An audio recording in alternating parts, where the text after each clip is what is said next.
Margaret Calloway drove the pitchfork into the dry earth and did not cry. She had not cried in 4 months. Not at the funeral. Not when the bank man came. Not when her own brother told her to sell and be done with it. But standing alone in that field with blistered hands and a ranch that was swallowing her whole, she finally let one tear fall. Then she heard boots behind her. Heavy, unhurried. A man who moved like he had nowhere to be and nothing left to lose. She did not turn around. Machuto. If this story already has your heart, subscribe to this channel and follow Margaret and Ethan all the way to the end. And drop a comment below telling me what city you're watching from. I want to see exactly how far this story travels.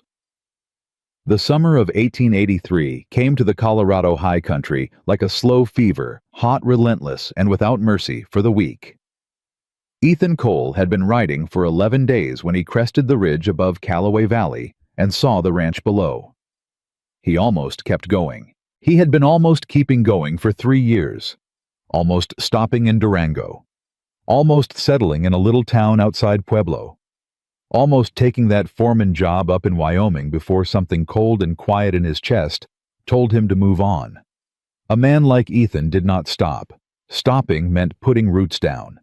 Roots meant something to lose, and Ethan Cole had already lost everything worth losing once in his life, and he had no intention of doing it again. But his horse, a big gray he called Flint, slowed on her own at the top of that ridge. Ethan did not push her. He sat in the saddle and let his eyes sweep the valley below. It was a hard-working piece of land. He could see that much from up high. Long fencing that needed repair in 3 places he could already count. A barn that was sound but weathered. Cattle moving in the eastern pasture, too few hands moving with them. And in the middle distance a single figure driving a pitchfork into the ground with the kind of force that was not about farming. That was about fury, or grief. Sometimes they looked the same from a distance. Ethan watched for a long moment.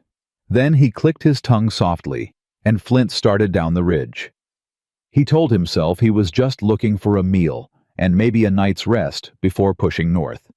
He told himself that the whole way down. Margaret Calloway heard the horse before she saw the rider. She pulled the pitchfork free and turned slowly because she had learned in the past 4 months that fast movements and sudden visitors rarely brought good news. The last man who had ridden up that road fast had been the bank representative from Denver, and he had left her with a number written on a piece of paper that she had torn into 4 pieces and thrown into the wind. The rider coming down her road was moving slow. He was big.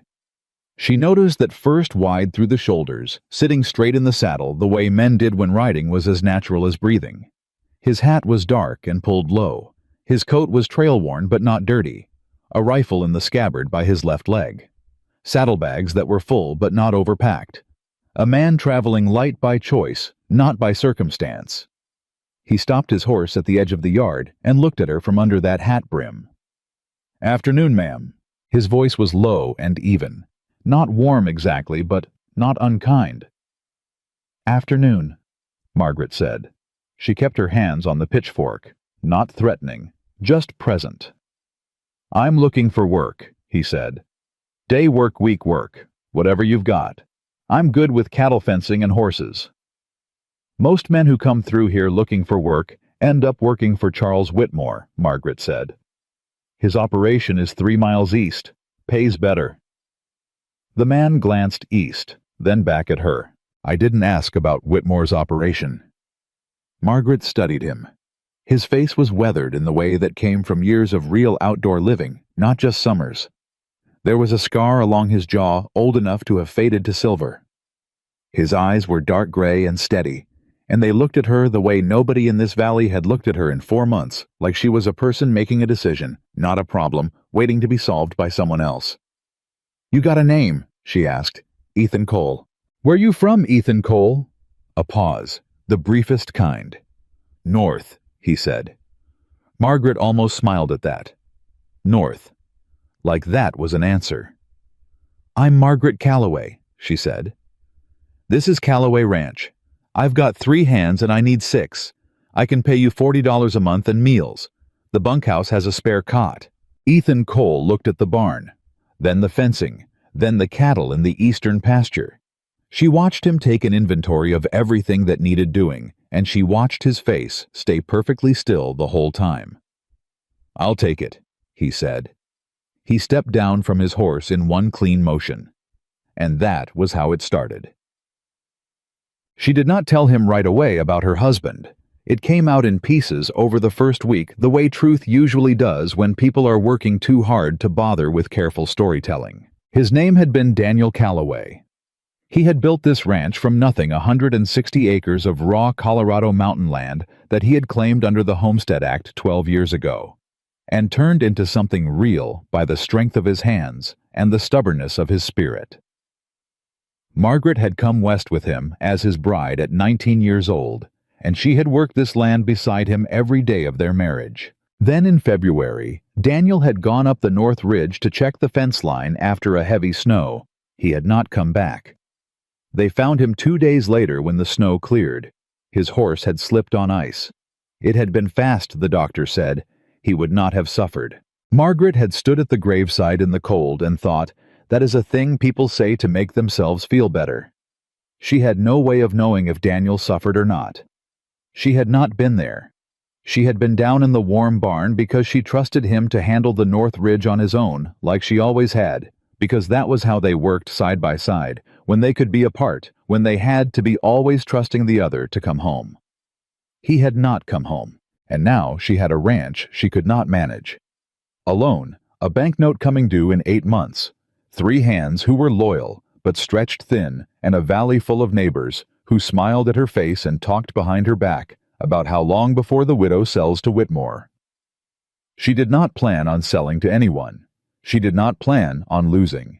And she definitely did not plan on caring about the quiet man who had taken the spare cot in the bunkhouse and was fixing her north fence line before she had even asked him to. Ethan had the fence up in 2 days. It had been down in 4 places along the North Ridge. She knew about 2 of them. He found the other 2 on his own, by walking the whole line, which none of her other hands had offered to do. He came back to the barn on the 2nd evening and found her pulling burrs out of her mare's tail. "North line's repaired," he said. "All of it?" she asked. "All of it." She looked at him. "I only told you about the 2 breaks. Found 2 more. He set down his tools. "You've got good fence wire, but the posts on the east corner are rotting. You'll want to replace those before winter." "I know," she said. It came out sharper than she intended. He did not flinch. "I can do it if you want." "I didn't say I couldn't do it myself." "No," he said, "you didn't." He turned to go to the bunkhouse, and she watched him walk away and felt a complicated feeling rise in her chest that she had no name for. It was not anger. It was something more like embarrassment, which was worse. "Cole," she said. He stopped. "Thank you," she said, "for finding the other 2. He turned his head just slightly. She could not see his face. "Yes, ma'am," he said. Then he kept walking. Hector Ruiz had been with Calloway Ranch for 6 years. He was 42 years old, built low and solid, and he had the kind of loyalty that could not be bought because it had been earned through too many hard winters to be casual about.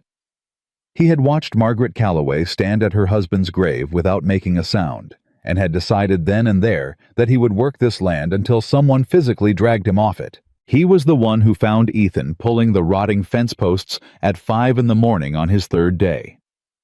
"You always start this early?" Hector asked. Ethan drove another post into the ground. "Only when there's work." Hector crouched and handed him the next post without being asked. "She tell you about the water?" Ethan kept working. "No. Whitmore's been diverting the creek," Hector said. "Little bit at a time. Started 2 months ago. We've been losing about 1/3 of our water flow. Come late summer, if it keeps up, the east pasture's going to dry out." Ethan stopped. He looked at Hector directly for the first time. "She know about it. She knows something's wrong. She doesn't know Whitmore's men are up there with shovels 2 nights a week." Ethan was quiet for a moment. "Why hasn't anyone told her the whole of it?" Hector picked up a fallen tool and handed it over. "We told her there was a water problem. She's got enough to carry. We didn't want to. She's the one who decides what she can carry, Ethan said. The words came out flat. Not harsh, just very sure. Hector looked at him for a long moment. Then he nodded slowly. Yeah, Hector said. You're right about that. She found out that night anyway. She had been walking the east pasture in the late evening, something she did most nights since Daniel, just to feel the land and quiet her own mind, when she heard water. Or rather, she heard where water wasn't. The creek that fed the eastern trough was running low. Lower than she had ever seen it in summer, when the mountain snowmelt should have been filling it strong. She followed the bank upstream for a quarter mile and found where the channel had been deliberately narrowed. Fresh work, recent. Her hands went cold, and it had nothing to do with the evening air. Mrs. Calloway? She spun around. Ethan was standing 10 feet back on the bank. He had followed her out without her hearing him, which told her a lot about how well the man could move when he chose to be quiet. How long have you known? She asked. He did not pretend to misunderstand. Since yesterday morning. Hector told me. Hector knew. The men knew there was a problem. They didn't want to worry you. I am not a woman who needs protecting from facts about her own land. Her voice was steady. It took every bit of what she had. This is my ranch, my creek, my problem, and I expect every person who works here to tell me what they find on my property. Is that understood? Yes, ma'am, Ethan said. Good. She turned back to the narrowed channel. Her jaw was tight. Whitmore. Most likely. He sent men up here at night to do this. Yes, that's not a water dispute, she said. That's theft. Yes, Ethan said again. She was quiet for a long moment. She could hear the sound the creek made weaker than it should have been, thinner, like something being slowly choked. He's been patient about this, she said. He made his offer in March. I turned him down in 10 seconds. He smiled at me and said he understood. Then he waited 3 months and started doing this. Ethan was quiet. He thinks I'll break, she said. Still quiet. I won't break, she said. Not to Ethan, to the creek, to the valley, to the mountain behind her that Daniel had loved like it was a member of the family. I know, Ethan said. She turned to look at him. In the low evening light, his face was almost impossible to read, but she was starting to learn that Ethan Cole meant what he said, and said nothing he did not mean. You know, she asked, I watched you pull that pitchfork out of the ground the day I rode in, he said. No one who holds a tool like that breaks easy. She did not know what to say to that. So she said, We need to document the diversion. I need to be able to show a judge what's been done here. I can take measurements tonight, Ethan said. Compare them to the normal channel width. I'll mark the disturbed soil. You know how to do that. A pause. That same brief hesitation she had noticed the first day. Yes, he said. She wanted to ask how. She wanted to ask a lot of things about Ethan Cole that she did not yet have the right to ask. So instead, she said, Then let's start now. He stepped up beside her, and together they walked the creek bank in the growing dark. Word traveled fast in a small valley. By the end of Ethan's second week at Calloway Ranch, people were talking in town. Margaret knew because she went to the general store on Thursday morning for supplies and felt the difference in how the room went quiet when she came in. She had learned to read silences. There were polite silences which were just the natural pause of people surprised to see someone. And then there were deliberate silences, which meant people had been talking and had stopped. This was a deliberate silence. She set her list on the counter and waited for Tom Briggs, who ran the store, to start filling it. He moved around the counter and did not quite meet her eyes. Mrs. Calloway, he said, how's the ranch coming along? Fine, she said. Heard you hired on some new man, said a voice from behind her. She turned. It was Reginald Fowler, who owned the small cattle operation on the south side of the valley, and who had been one of the men who sat at Daniel's wake and told her gently but plainly that a woman alone couldn't manage a mountain ranch long term. He had said it with real kindness, which almost made it worse. "I hired a ranch hand," Margaret said. "Yes. Drifter," someone else said. She did not turn to find out who. "Nobody knows where he came from. Man like that, no family, no roots. You sure that's wise, Margaret?" "I'm sure my hiring decisions are my own," she said pleasantly. "We're just saying. Fowler said that a woman in your position ought to be careful." "I am careful," she said. "I'm also the one who signs the paychecks on my property, so I'll make decisions about who I hire without a committee's input." "Tom." She looked back at the storekeeper. "I'll need it all loaded in the wagon by noon." She walked out into the summer heat and stood by her wagon and breathed for a moment. She was used to this. She had been used to it for 4 months. But some days it sat heavier than others. "Mrs. Calloway." She turned. Ethan was behind her. He had been loading a different set of supplies on the other side of the wagon. She had sent him ahead to pick up fence wire from the hardware store next door, and had forgotten he might be within earshot of the general store window. From the way he was looking at her, she thought he had heard it all. "I'm fine," she said before he could say anything. "I know," he said. She looked at him for a moment. He was holding a coil of fence wire in one hand, like it weighed nothing, standing in the middle of town, in his worn trail coat and his dark hat.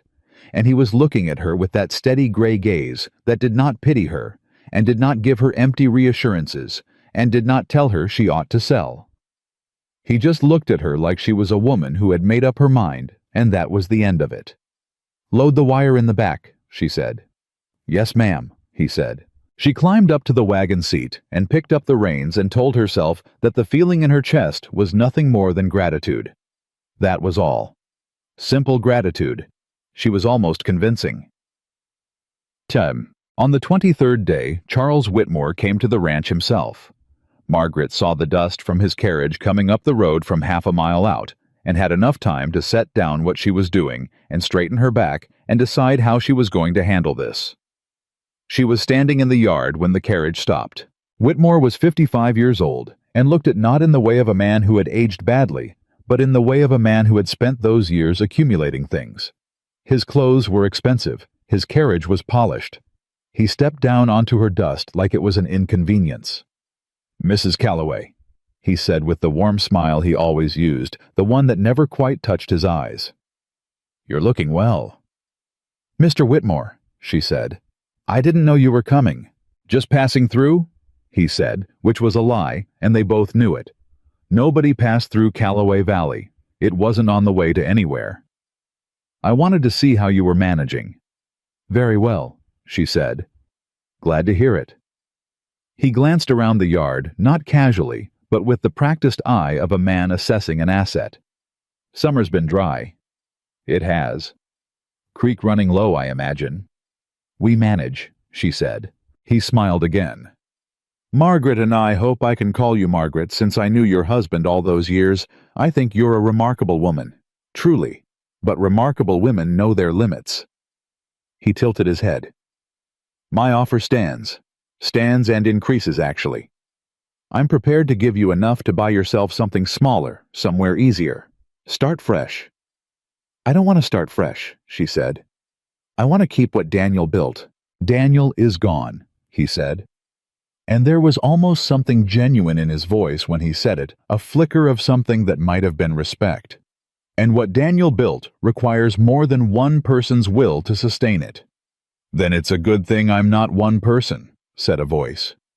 Ethan had come around the side of the barn. He walked to the edge of the yard and stood beside Margaret, not in front of her, not between her and Whitmore, but beside her. The distinction was precise, and she felt it. Whitmore looked at him with the calm assessment of a man who had sized up opposition for decades.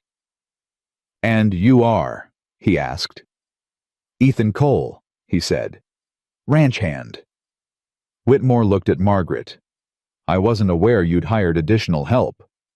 "My staffing decisions aren't your concern," she said. "Of course not." He looked back at Ethan for a moment, then back at her. His smile returned smoother now. "Think about what I said, Margaret. The offer won't stay on the table indefinitely." He glanced once more at the ranch, that assessing, calculating look, then turned back to his carriage. "Give it some thought. That's all I ask." He climbed in, and the carriage turned around and moved back down the road. Margaret did not move until the dust settled. "How much of that did you hear?" she asked. "Enough," Ethan said. She turned to look at him. "He's the one diverting the creek." "Yes. And he just stood here and talked to me about the creek running low, like he doesn't know exactly why." "Yes." She breathed out through her nose. Her hands were still at her sides, and she was keeping them there deliberately because she was very aware that she wanted to do something with them that would not be productive. "We need more than documentation," she said. "We need a legal claim, water rights established by prior use. Daniel registered this claim years ago. I have the papers inside." "Land office?" Ethan asked. "Territorial commissioner," she said. "In Colorado Springs, 3 days' ride." He was quiet for a moment. "When?" he asked. She looked at him. He was not asking whether, just when. "We'll need someone to stay with the ranch," she said. "Hector can handle it for a week. I'll leave him clear instructions." "I can be ready to ride by Thursday morning," Ethan said. She studied him. "This isn't your fight, Cole." He looked at her with those steady gray eyes. "No," he said. "But I'm here." She held his gaze for a moment longer than was strictly necessary. "Thursday," she said finally. "Dawn." She walked back toward the house and did not look behind her, which was good because she was not entirely sure what her face was doing, and she did not want him to see it. Wednesday night she could not sleep. She lay in the bedroom she had shared with Daniel for 12 years and stared at the ceiling and thought about what she was doing, what she was risking, and whether she was strong enough to finish what she had started. She thought about Daniel. Not his death. She had spent 4 months thinking about his death, and she was trying to learn to think about his life instead. She thought about the first winter they had spent here in the raw, unfinished house with 2 horses and 60 cattle and a whole mountain of uncertainty ahead of them. She had been 22 years old, and she had been terrified, and she had not said so, because Daniel was terrified too, and they had an agreement. She and Daniel, they could each be afraid, but they could not both be afraid out loud at the same time. So they took turns. She thought about that, about who she took turns with now. She thought about Ethan Cole, and his steady hands, and his quiet mouth, and the way he had stepped up beside her in the yard that afternoon, not in front, not behind, but beside. She thought that was a thing worth noticing. She got up before the sun and made coffee and had it ready when she heard Boots on the porch. He knocked once before she opened the door. He was already packed, his saddlebags over one shoulder, his rifle cleaned and resting in the crook of his arm. He looked at the coffee cup she was holding out toward him. He took it without a word. She watched him drink it standing on her porch in the pre-dawn dark and thought about all the things she did not know about this man, where he was from, what he had lost. Why a man with his skills and his bearing was riding alone through Colorado mountain country without a home to go back to. "Were you married?" she asked. She did not mean to ask it. It simply came out. He was quiet for a moment. She watched his hand tighten slightly on the coffee cup. "Yes," he said. She waited. "She died," he said. "Long time ago. In a winter, I wasn't able to stop." He said it without self-pity, which somehow made it hit harder than if he had. Just the plain fact of it laid down like a tool at the end of a day's work. "I'm sorry," she said. "I know," he said. He finished the coffee and handed her back the cup. "Horses are ready," he said. "I'll get my things," she said. She went inside and stood in the kitchen for just a moment longer than she needed to. Then she picked up her bag and the land documents and the water rights papers, and she walked back out into the not yet morning. Ethan was standing at the horses with his back to her. He heard her come out and turned, and she saw something in his face for just a fraction of a second, something that he did not quite succeed in closing off before she saw it. Not warmth exactly. Or maybe it was. Maybe she had just forgotten what it looked like on a man who wasn't given to showing it easily. "Ready?" he asked. "Ready," she said. She mounted her horse without help the way she always did, and settled into the saddle and looked down the road ahead of them. The sky was turning from black to gray at the edges. The mountains were still dark shapes against it. They rode out together as the first light came over the eastern peaks, and Callaway Valley fell away behind them, holding its breath. The road to Colorado Springs was 3 days of hard riding through mountain country that did not forgive careless travelers. They did not talk much the first morning. Margaret had expected that. Ethan Cole was not a man who filled silence with noise, and she had lived long enough with a quiet man to know that silence between two people on a trail could mean a dozen different things.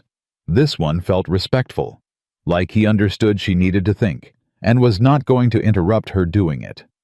What she was thinking about was the land documents folded inside her saddlebag. Daniel had registered their water rights in 1871, 2 years after they first settled the valley. He had ridden to Colorado Springs himself, spent 4 days navigating the territorial land office, and come home with papers that he had stored in the tin box under the bedroom floorboard.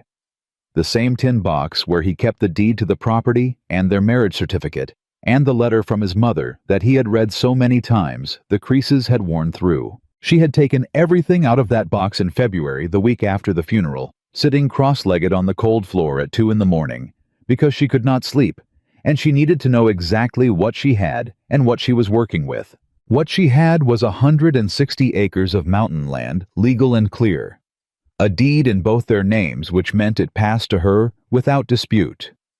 A water rights registration on the creek that fed the eastern pasture and the main trough, dated and witnessed and stamped with the territorial seal. What she was working with was the knowledge that legal documents only meant as much as the people enforcing them were willing to make them mean. And out here in the high country, enforcement was slow, and the men doing it were spread thin and easily influenced by the names of people who had money and relationships and the patience to wait out a widow. "You've done this before," Ethan said. She looked over at him. He was riding easy, his body moving with Flint's stride, the way a man did when he had spent more of his life in the saddle than out of it. "Done what?" she asked. "Gone after something legal when you knew the legal system wasn't on your side yet." She thought about it. "Daniel and I had a dispute with a neighboring claim in our 3rd year here. Man named Prentice said our north fence crossed his line by 30 feet. He had a surveyor he'd paid himself saying so. We had to commission our own survey and take it to a circuit judge." She looked ahead at the trail. "Took 8 months. "Did you win?" "We won," she said, "because Daniel had kept every letter, every conversation, every record of where that fence had stood since the day we built it. He was meticulous that way." She paused. "I used to tease him about it. All those papers he kept." "Doesn't sound like something worth teasing about now," Ethan said. "No," she said quietly. "It doesn't." They rode another mile before he spoke again. "What does Whitmore actually want with the ranch?" She had thought about this more than she had thought about almost anything else in the past 4 months. "Water," she said. "That's what everyone thinks it's about. The creek, the water rights, access to irrigation for his east operations. And that's part of it." She shifted her weight in the saddle. "But I think it's more than water. I think Charles Whitmore has spent 30 years acquiring land, and he has never once in those 30 years let a piece of land he wanted stay out of his hands. Not permanently." She looked sideways at Ethan.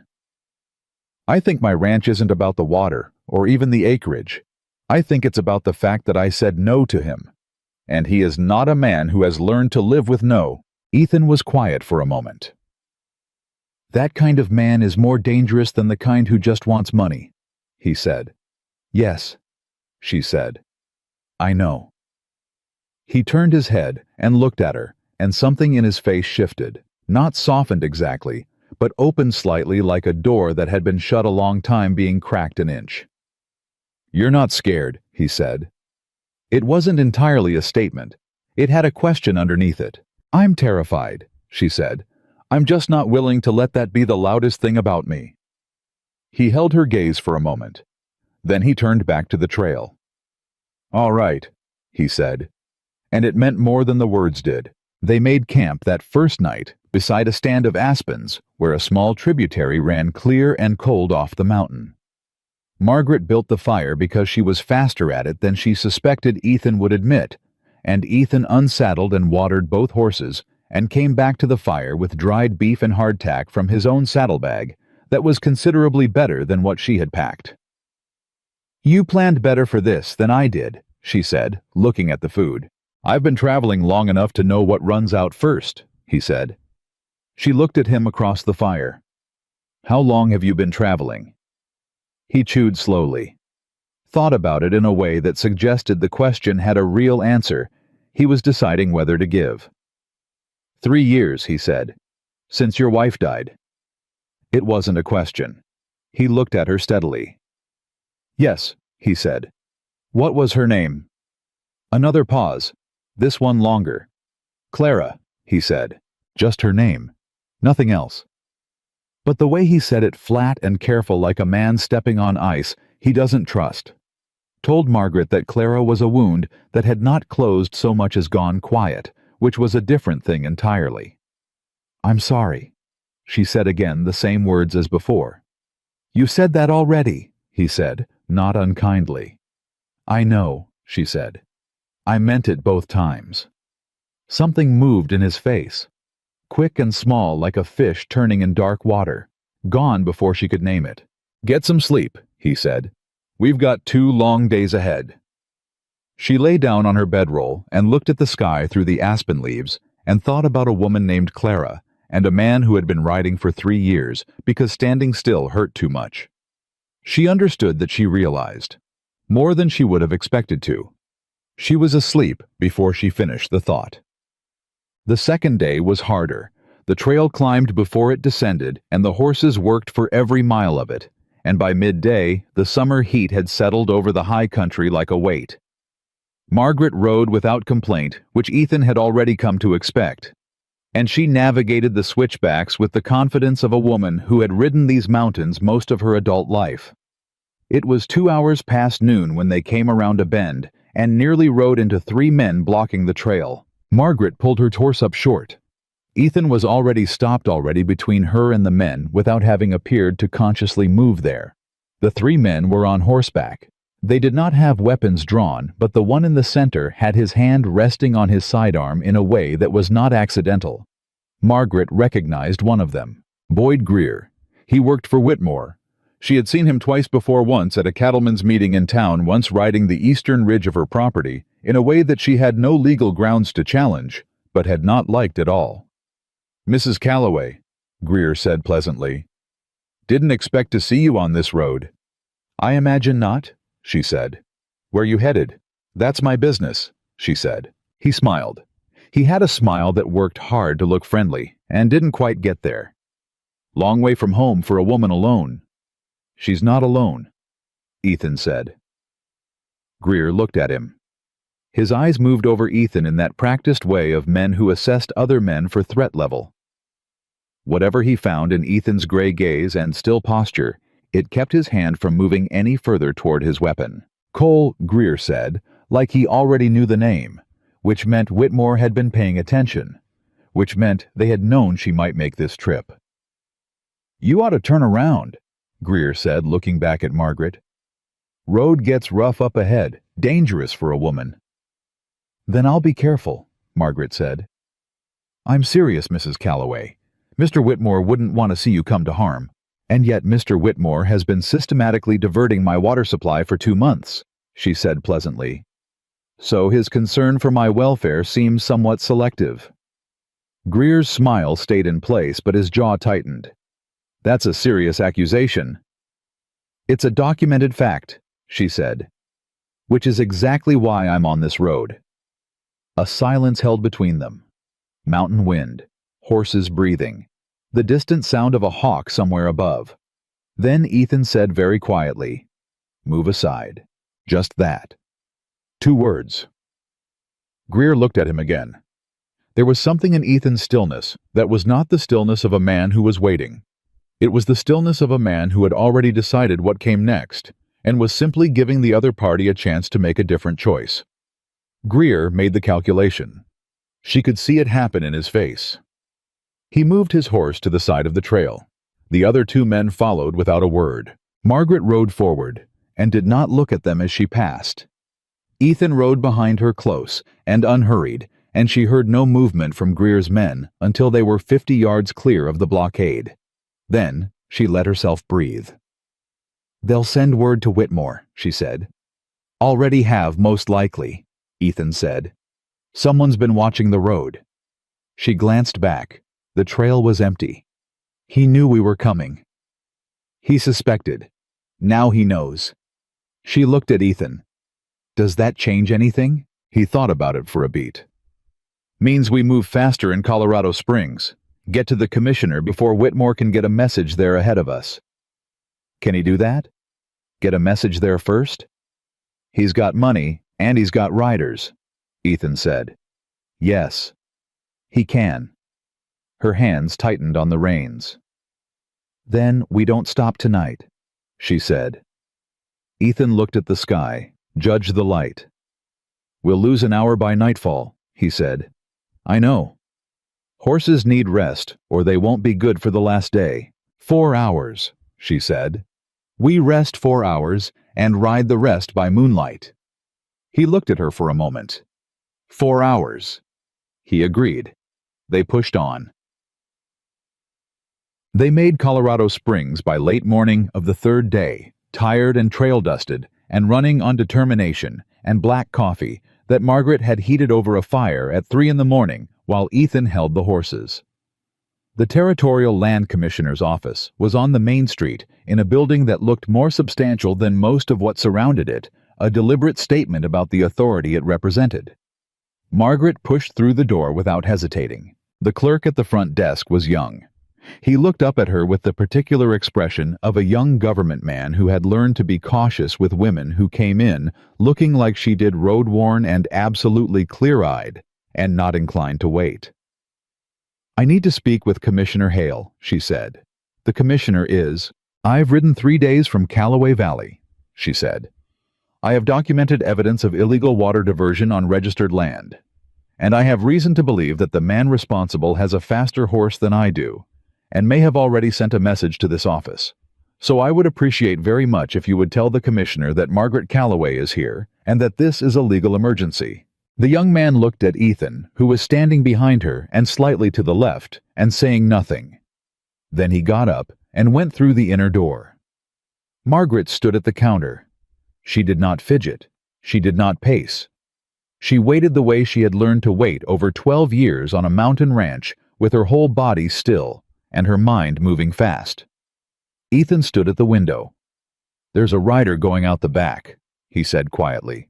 She turned. Through the glass, she could see the side street and a man on horseback moving at a clip that was not casual errands. "From this office?" she asked. "From the building next door," Ethan said, "which appears to be a telegraph station." Margaret's jaw set. "Then we don't have much time," she said. The inner door opened, and the young clerk came back out. "Commissioner Hale will see you," he said.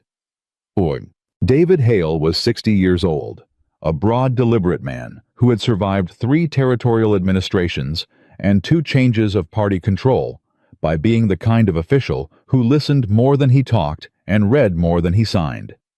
He had a neat gray mustache and the eyes of a man who had been lied to enough times to develop a very fine sense for it. He listened to Margaret for 20 minutes without interrupting. She laid out everything. The water registration dated 1871. The measurements she and Ethan had taken of the narrowed channel. The dates they had observed the diversion. The direction the work had come from. The statement she had written up signed that detailed Whitmore's 2-month campaign of incrementally reducing her water supply. Hale read each document, slowly, carefully. When she finished, he folded his hands on the desk and looked at her. "You understand," he said, "that Charles Whitmore is not an unknown name in this office." "I assumed as much," she said. "He has filed land claims and water arguments in this territory for 20 years, Hale said. "He is persistent, and he is well represented, and he has won the majority of his disputes." "I'm not disputing his victories," Margaret said. "I'm presenting my own documented claim." "You're presenting documented measurements taken by you and your hired hand," Hale said carefully. against the operations of a man who will have a lawyer in this office within a week arguing that your measurements were taken incorrectly or interpreted wrong, or that the water fluctuation is natural." "Yes," she said. "I know that." "Then what exactly do you want from this office, Mrs. Calloway?" She leaned forward slightly. "I want an official notation in the territorial record that a formal complaint has been filed regarding illegal diversion of a registered water claim, today, with a date stamp, before any other correspondence on this matter arrives at your office." Hale looked at her for a long moment. Then he looked at Ethan, who had been standing against the wall the entire meeting, silent, watching. "Your man there," Hale said. "He's a witness. He documented the diversion with me," Margaret said. "Your name?" Hale asked him directly. "Ethan Cole," he said. Hale studied him. Something passed across the commissioner's face, a flicker of recognition, or something like it that was gone before Margaret could read it. "Cole," Hale said in a tone that was careful and neutral in the way that meant it was not quite either. "Where are you from?" "North," Ethan said. Hale held his gaze for a moment. Then he turned back to Margaret. "I'll have the clerk stamp the complaint as received today," he said. "You'll want to leave copies of all these documents with this office, and keep your originals." He picked up his pen. "And Mrs. Calloway, I'd recommend you find a lawyer. Not because your case is weak, because Whitmore's will be very well represented, and you should be equally so." "Do you know one?" she asked. "In this territory. Someone who isn't already working for Whitmore." Hale almost smiled. "There's a man named Abraham Pruitt in Pueblo. He's handled water rights cases before, and he is not on Whitmore's payroll, mostly because he has made a point of keeping it that way." He wrote something on a card and handed it across the desk. "Tell him Hale sent you." Margaret took the card and looked at it. "Thank you," she said. She stood. She put out her hand, and Hale shook it, something she suspected he did not do with every person who walked through his door, and she walked out of the office with Ethan behind her. The midday sun hit her full in the face as she stepped onto the street. She stood there for a moment blinking. "We got the date stamp," she said. "Yes," Ethan said. "He knows something about you," she said, not accusing, just saying it. A pause. "He might," Ethan said. She looked at him. He was looking at the street, his hat pulled just slightly lower than usual. "Are you going to tell me what it is?" she asked.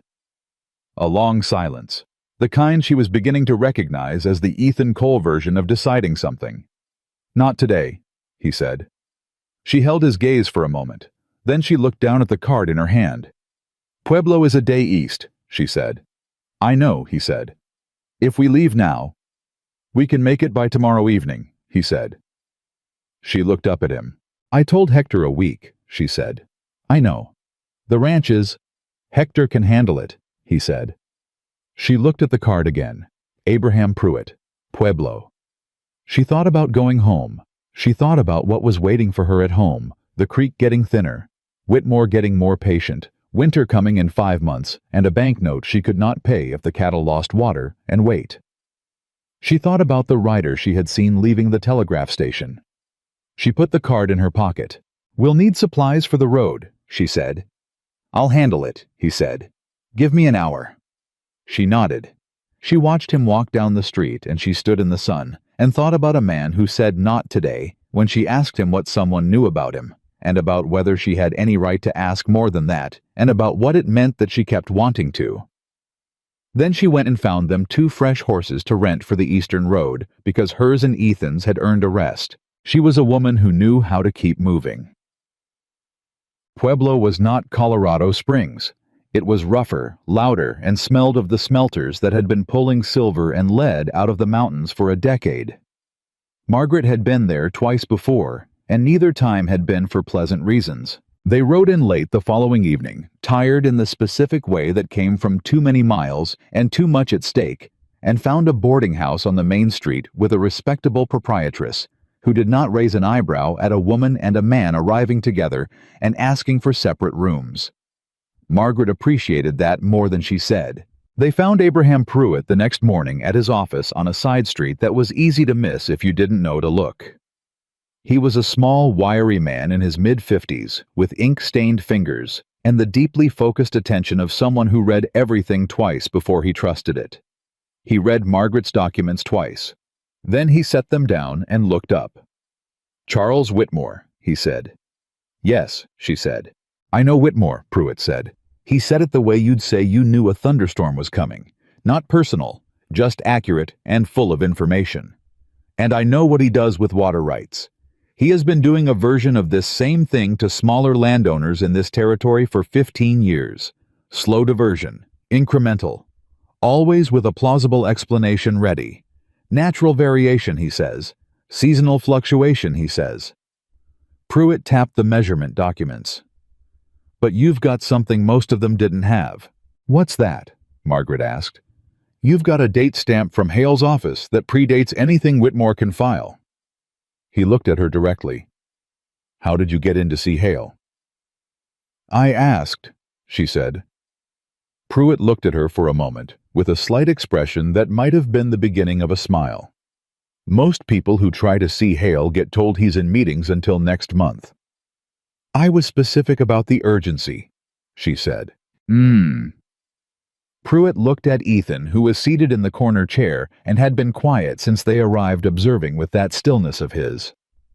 "And you're the witness?" "Yes," Ethan said. "You documented the diversion measurements?" "Yes." "Do you have any formal background in land survey or water rights documentation?" A pause. "Yes," Ethan said. Margaret looked at him. She had not known that. He had not mentioned it. He had simply done the measurements precisely and efficiently, and she had assumed she realized now that he was guessing. He had not been guessing. Pruitt leaned back in his chair. "Name again." "Ethan Cole." Something moved in the lawyer's face. Not quite the same as what she had seen in Hale's face, but in the same neighborhood. "Where are you from, Mr. Cole?" he asked in the careful tone of a man who thought he might already know. "North," Ethan said, for the third time since they had left the ranch. Pruitt looked at him for a long moment.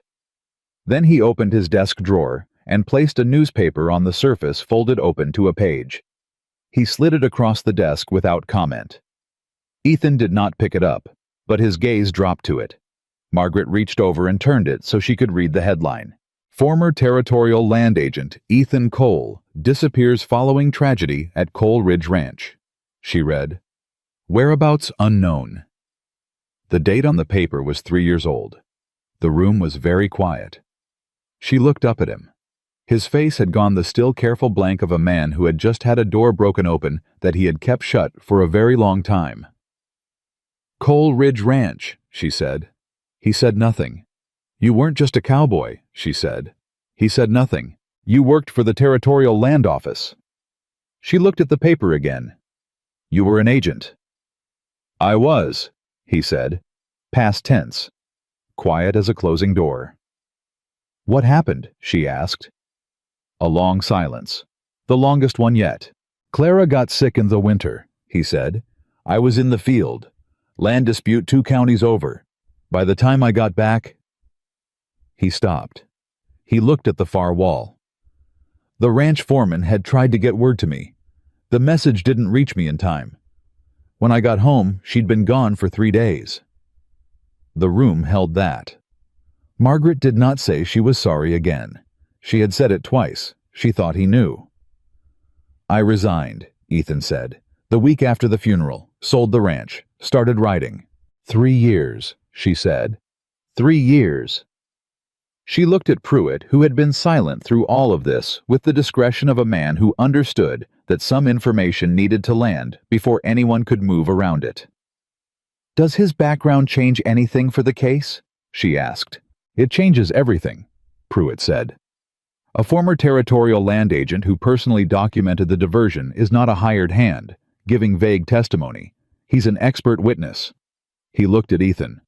"If you're willing to serve in that capacity." Ethan was quiet. "It means putting your name in the record," Pruitt said. "Publicly." "I know what it means," Ethan said.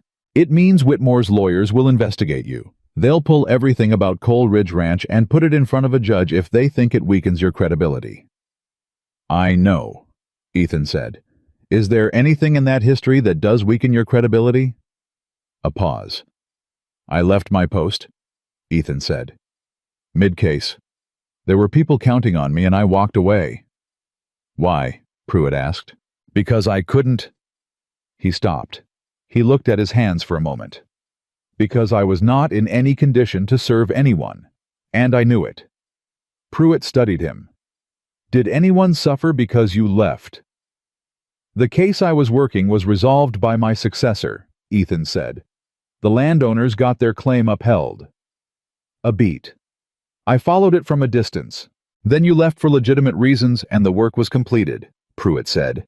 "That's not disqualifying." He picked up his pen. "Mr. Cole, will you serve as an expert witness for Mrs. Calloway's case against Charles Whitmore?"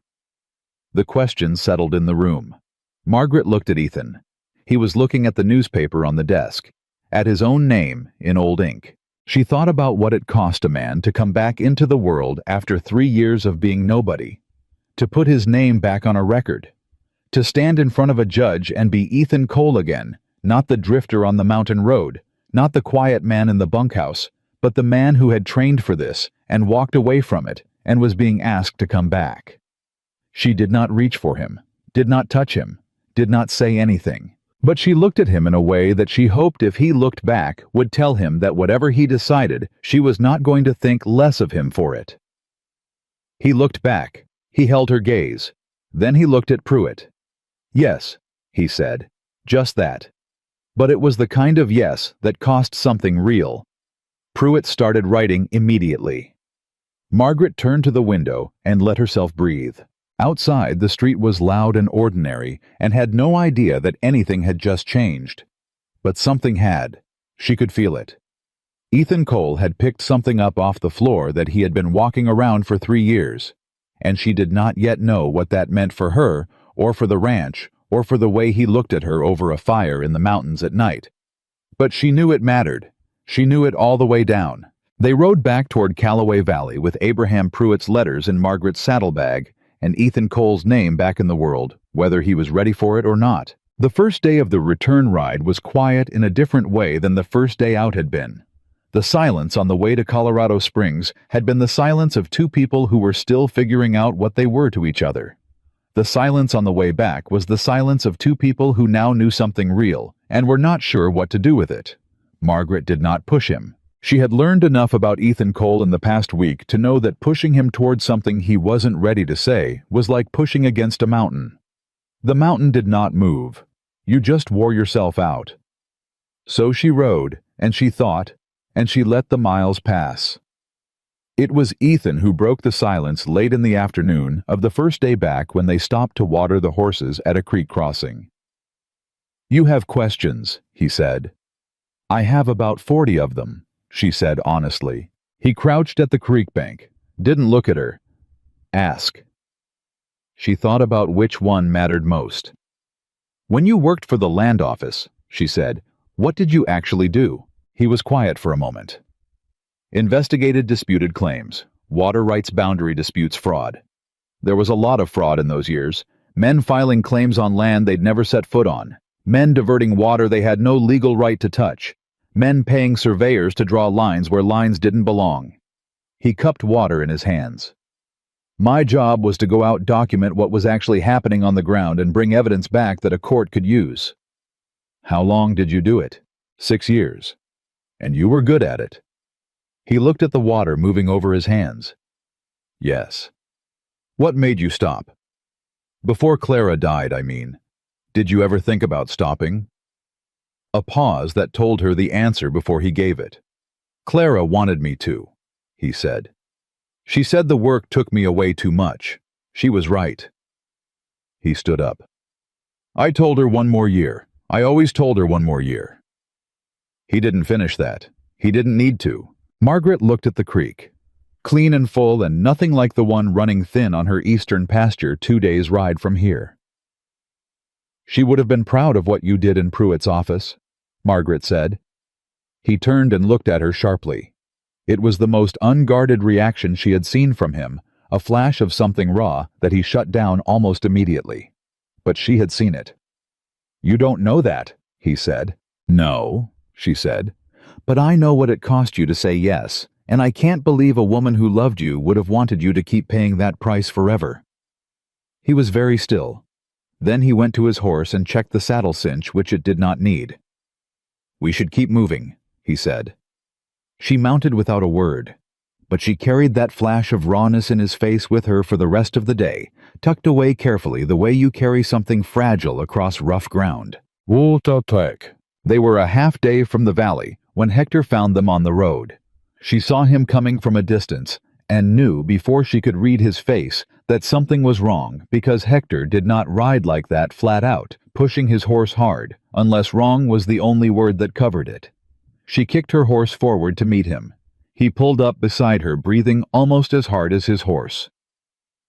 "Whitmore's men came," he said. Her stomach dropped. "When?" "2 days after you left. 4 of them. Boyd Greer and 3 I didn't recognize." Hector's jaw was tight. "They said they had a document from the land office. Said it superseded your water registration. Said the creek tributary feeding our east pasture had been reclassified as a public waterway, which means no individual claim holds." "That's not possible," Ethan said sharply.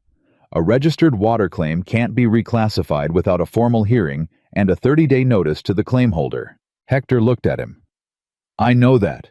You know that. The paper they showed me had a stamp on it." "What kind of stamp?" Ethan asked. "Territorial Land Office, Colorado Springs." Ethan and Margaret looked at each other. "Hale's office," she said.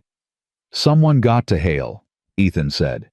"Or someone in Hale's office," she said. "We saw the rider leaving the telegraph station." "What else?" Ethan asked Hector. Hector hesitated. That hesitation told her there was more, and that the more was worse. "They posted a notice on the east pasture fence," he said. "Public waterway access notice. Whitmore's men have been running cattle through the east pasture for 2 days, using the creek access. Our cattle have been pushed to the western holding." "He's grazing his cattle on my land," Margaret said. "Under the cover of a fraudulent reclassification document," Ethan said. "The cattle," she started. "The cattle are fine," Hector said quickly. "Crowded but fine. Billy and Tomas have been with them, but Margaret—" He looked at her directly. "The notice also said that if the public waterway access is disputed, the case goes to a territorial review board. And that review board is appointed by the governor," Ethan said flatly. "And the governor's 3 closest advisors all have financial ties to Whitmore." Hector stared at him. "How do you know that?" "Because I spent 6 years learning how this territory works," Ethan said. He looked at Margaret. He didn't just play a legal card, he played the board. She sat on her horse on that road and felt something cold move through her that had nothing to do with the mountain air. She had thought she was winning. She had ridden 3 days to Colorado Springs, gotten the date stamp, found Pruitt, secured an expert witness. She had done everything right, and Whitmore had come through her back door while she was doing it. "He knew," she said. "He knew exactly where we were going and why, and while we were filing a formal complaint, he was generating a counter-document to make that complaint look like a dispute over a public waterway." "Yes," Ethan said. "He turned my legal move into his legal opening." "Yes." She breathed slowly, in and out. "How do we fight a fraudulent document from the land office?" she asked.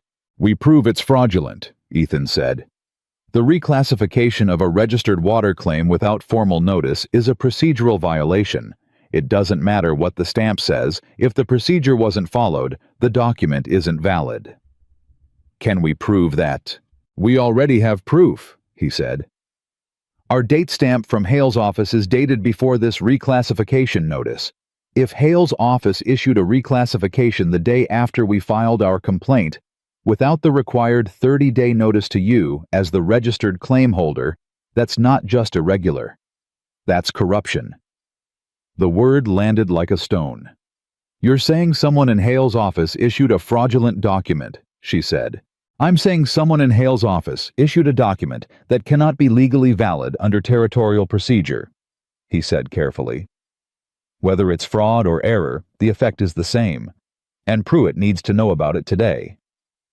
"We can send a telegraph from town," she said.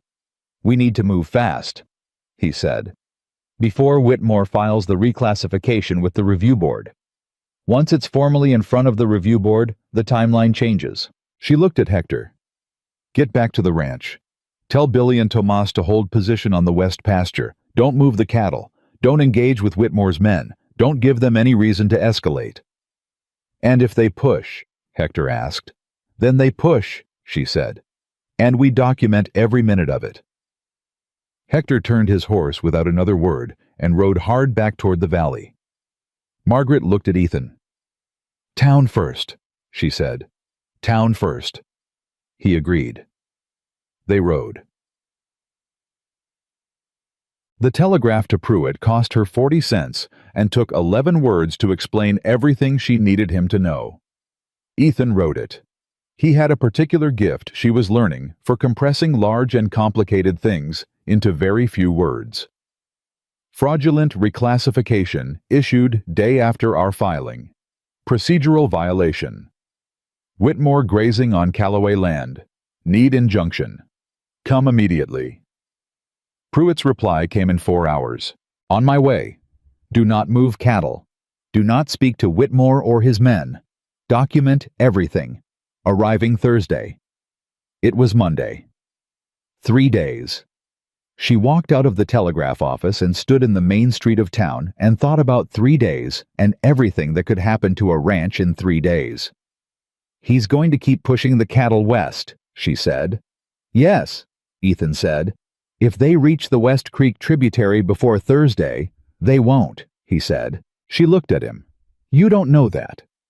I know that Whitmore wants this to look legal, he said. He's not going to have his men drive your cattle off the land because that's obviously wrong. He's going to use the reclassification to crowd your operation slowly, make it unsustainable, and wait for you to give up. He met her eyes.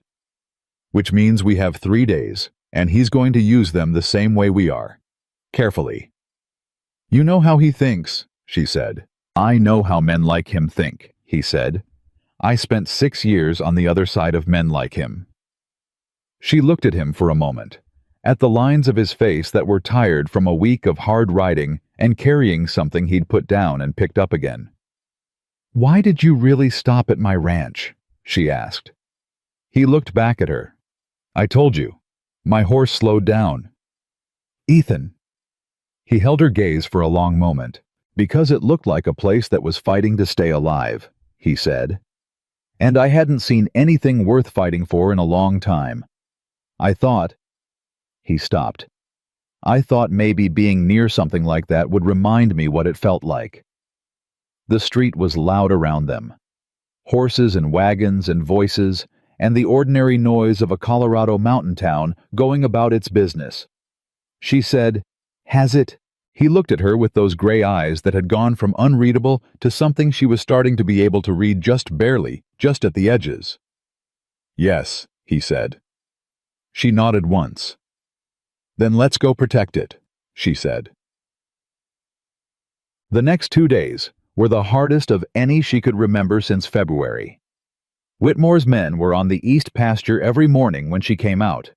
Not aggressive, not loud, just present, methodically running their cattle along the creek access, never quite crossing the line into the West Territory, never quite giving her anything she could point to as a direct assault. It was masterfully done, and she hated it. On the first morning, she walked out to the east fence line with her documentation papers and stood there writing down times and numbers of cattle and the names of Whitmore's men she recognized, and Boyd Greer watched her from across the fence with that almost friendly smile and said, Morning, Mrs. Callaway. Nice day. She wrote down the time he said it. Ethan was with her both mornings, standing slightly behind her left shoulder, saying nothing, watching everything. His presence was not incidental. She understood that. He was making a deliberate point that she was not alone out here, that her documentation had a witness, that whatever Whitmore's men were calculating, they needed to factor in a former territorial land agent who knew exactly what they were doing and exactly how to describe it in legal language. Greer's smile got less comfortable by the second morning.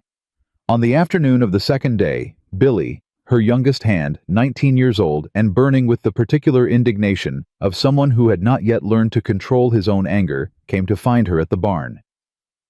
Greer said something to Tomas, Billy said. Margaret set down what she was doing. What did he say? Said the ranch was going to the review board by end of month, regardless of whatever fancy lawyer she got herself. Said Whitmore was going to end up with the water rights and the land, and Mrs. Calloway was going to be very sorry she hadn't taken the original offer. Billy's fists were clenched. He was not a small young man. Billy, Margaret said. He said it to Tomas like he knew Tomas would tell you, like he wanted you to hear it. I know, she said. So he's threatening you. He's trying to scare me, she said. That's different. What's the difference? Billy demanded. A threat is what someone does right before they act, she said. Scare tactics are what someone does when they're not ready to act yet, and they want you to make a mistake first. She looked at him. Which is why you are not going to go out to that fence line and do anything except stand there and be quiet. Do you understand me? Billy looked like he wanted to argue. Billy, she said, in the tone that closed the argument. Yes, ma'am, he said, and he meant it, but he was still angry when he left. She stood in the barn for a moment. Then she said to the empty air, He's escalating the timeline. Yes, said Ethan from the barn door. She had not heard him come in. She was getting more used to that. He's worried about Pruitt coming, she said. She. Worried or he knows something about Pruitt that we don't. He stepped in out of the light. I want to look at that reclassification document again. She had taken it off the fence post herself on the first day back in front of Greer, who had told her she couldn't do that, and to whom she had said very pleasantly that she was removing an invalid document from her property, and if he had any objection, he could raise it in court. She retrieved it now from the house and brought it back to Ethan. He stood under the barn's clerestory light and read it carefully. She watched his face. She was good at watching faces. 12 years of marriage had taught her that what people said and what their faces did were two different conversations running at the same time, and the face one was usually the honest one. Ethan's face as he read went very still, in a way that was different from his usual stillness. This was not the calm of a man at rest. This was the stillness of a man who had found something. What is it? She asked. He turned the document over and pointed to the clerk's notation at the bottom. The processing clerk who signed this, he said. R. Hartwell. What about him? Hartwell was dismissed from the Territorial Land Office in 1879, Ethan said, for accepting payments from a land claimant in exchange for favorable documentation. The air in the barn went very still. You know this because, she started. Because I was the agent who investigated him, Ethan said. She stared at him. He was dismissed, Ethan said. He was not prosecuted. The evidence wasn't strong enough for criminal charges. He lost his position, and that was the end of it. His finger was still on the name. Apparently, he found another position. In Hale's office, she said. In Hale's office. And Whitmore knew that. Whitmore knew that, Ethan said. He didn't just have a contact in the land office. He had a man in the land office with a specific history of doing exactly this kind of work. Margaret looked at the document, at R. Hartwell's signature at the bottom. This isn't just irregular procedure, she said slowly. This is a repeat offense, from the same man. With documentation from 6 years ago proving a pattern, Ethan said, which you have. He looked at her. Which I have. In storage in Denver, in the official records of the investigation I conducted. He paused. If those records still exist. Would they have been destroyed? Not legally, he said. Territorial investigation records have a 20-year retention requirement, but legal and actual are not always the same thing. She looked at the document in his hands. Pruitt needs to know this before he arrives, she said. I'll write a full account tonight, Ethan said. Every detail I remember from the Hartwell investigation. We send it ahead by telegraph tomorrow morning." She nodded. Then she looked at him with something she had been holding back for 2 days. "When this is over," she said, "whatever Pruitt needs from you. Testimony, records, your name on documents, it's all going to come out. Everything about Cole Ridge, about Clara, about why you left." He held her gaze. "I know," he said. "Are you ready for that?" A silence. "No," he said. "But I'm going to do it anyway." She did not say anything. She just looked at him. This man who had ridden away from his whole life and ridden back into it for a widow's water rights and a mountain ranch he had no claim to, and she thought that bravery was a much quieter thing than she had been taught to believe when she was young. She had been taught it looked like cavalry charges and raised voices. She was learning it looked more like this. A man in a barn in the light coming through the clerestory holding a fraudulent document and saying, "I know, and I'm going to do it anyway." "Go write your account," she said. He nodded and turned to go. "Ethan," she said. He stopped. She held his gaze for a long moment. "Thank you," she said. "Not for the document, not for the testimony, for all of it, for stopping at her gate 6 weeks ago, for saying yes in Pruitt's office, for standing beside her at the fence line every morning." He understood. She could see it in his face. "Yes, ma'am," he said quietly, and he walked out into the evening. Pruitt arrived Thursday morning on a horse that had been ridden hard and with a leather case full of documents that he had apparently not stopped compiling since their telegraph. He came in, shook Margaret's hand, shook Ethan's hand, sat at the kitchen table with coffee, and spent 20 minutes reading the Hartwell notation analysis that Ethan had sent ahead. Then he set the papers down and said, "This changes everything." "Does it help us?" Margaret asked. "It does more than help," Pruitt said.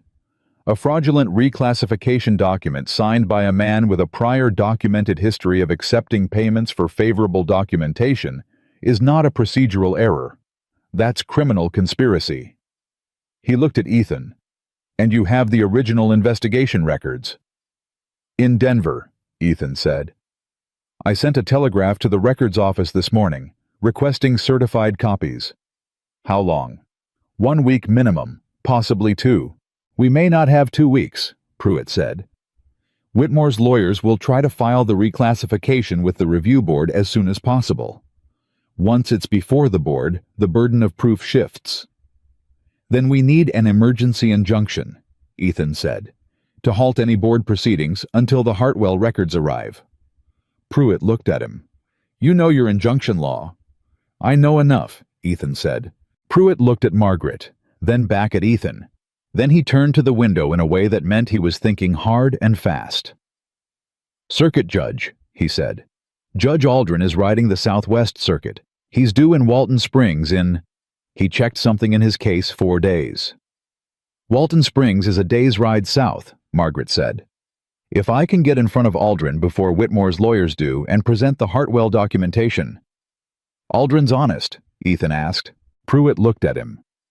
"Aldrin is the only circuit judge in this territory who has never ruled in Whitmore's favor, not once in 15 years. A beat. "Then get in front of Aldrin," Ethan said. "I'll need you both to sign sworn affidavits today," Pruitt said. "Everything you observed, everything you measured, everything about the trail confrontation with Greer, everything about Hartwell's signature." He was already pulling papers from his case. "We're going to have a very long afternoon." It was a very long afternoon. Margaret signed her name 6 times on 6 different documents, describing in precise and thorough language everything that had happened to her ranch and her water rights and her livelihood over the past 3 months. She described the creek measurements. She described Whitmore's visit and what he had said. She described Greer on the trail. She described the public waterway notice on her fence post. She wrote it all in the same handwriting she used for tallying cattle numbers and balancing her account books clean and without embellishment, because the truth was dramatic enough without help. Ethan wrote his own account separately in the particular careful language of a man who had spent years producing legal documentation, every word placed for maximum accuracy and minimum ambiguity. Pruitt read it over and said nothing which Margaret had learned was Pruitt's version of high praise. By the time they finished, the sun was going down, and Margaret's hand ached from writing. Pruitt packed everything into his case. "I'll ride for Walton Springs in the morning," he said. "I need 2 days to prepare my argument for Aldrin." He looked at Margaret. "Keep documenting. Keep your men out of confrontations. And if Whitmore escalates anything—" "We document it," she said. "And send me a telegraph immediately," he said. He stood and shook their hands and went to the bunkhouse room that Hector had prepared for him, moving quickly, in the way of a man with too much to do and not enough time. Margaret stood in the kitchen. The house was quiet around her. The particular quiet of a place that held a lot of memories, and was currently holding a lot of fear too, and she was trying to make sure the fear did not get louder than the rest. She heard the back door, and knew without looking that it was Ethan coming in from checking the horses. "Pruitt's good," she said. "He's very good," Ethan said. "Do you think it's enough?" He poured himself a cup of cold coffee and leaned against the counter and was quiet for a moment, in the way that meant he was giving her a real answer, not a comforting one. "I think the Hartwell record is the piece we needed," he said. "Without it, we had a strong procedural argument. With it, we have evidence of criminal conduct.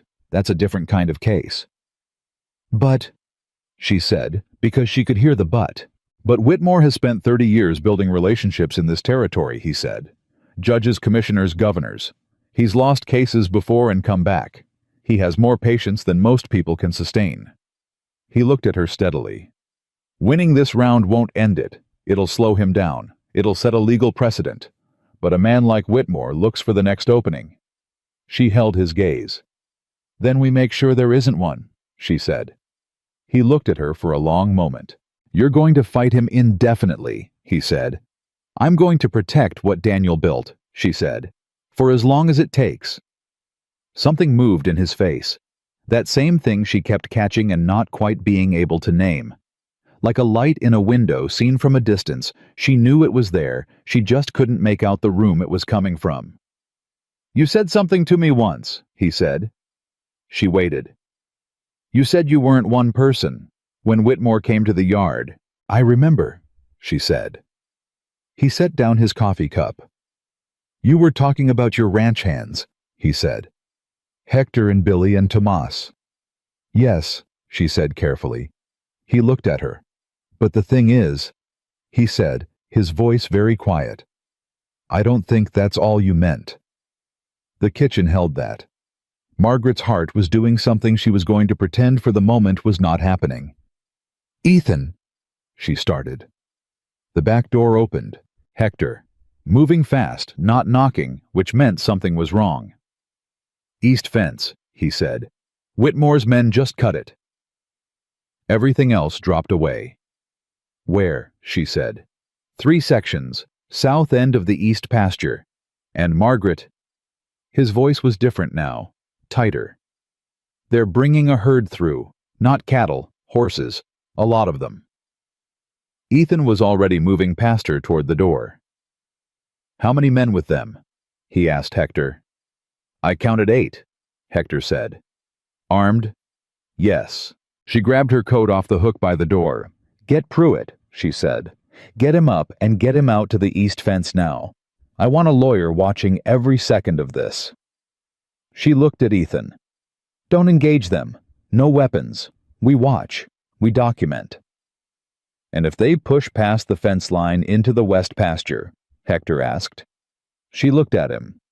"Then they're on my land without legal authority, and we have our injunction argument handed to us," she said.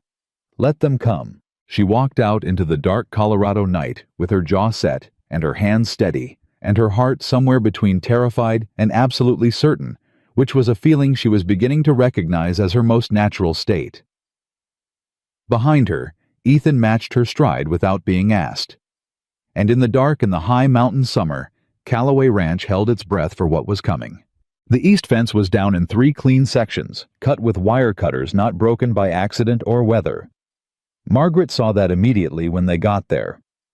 This was not careless damage. This was deliberate and precise, the kind of work done by men who knew exactly what they were doing and had been told exactly where to do it.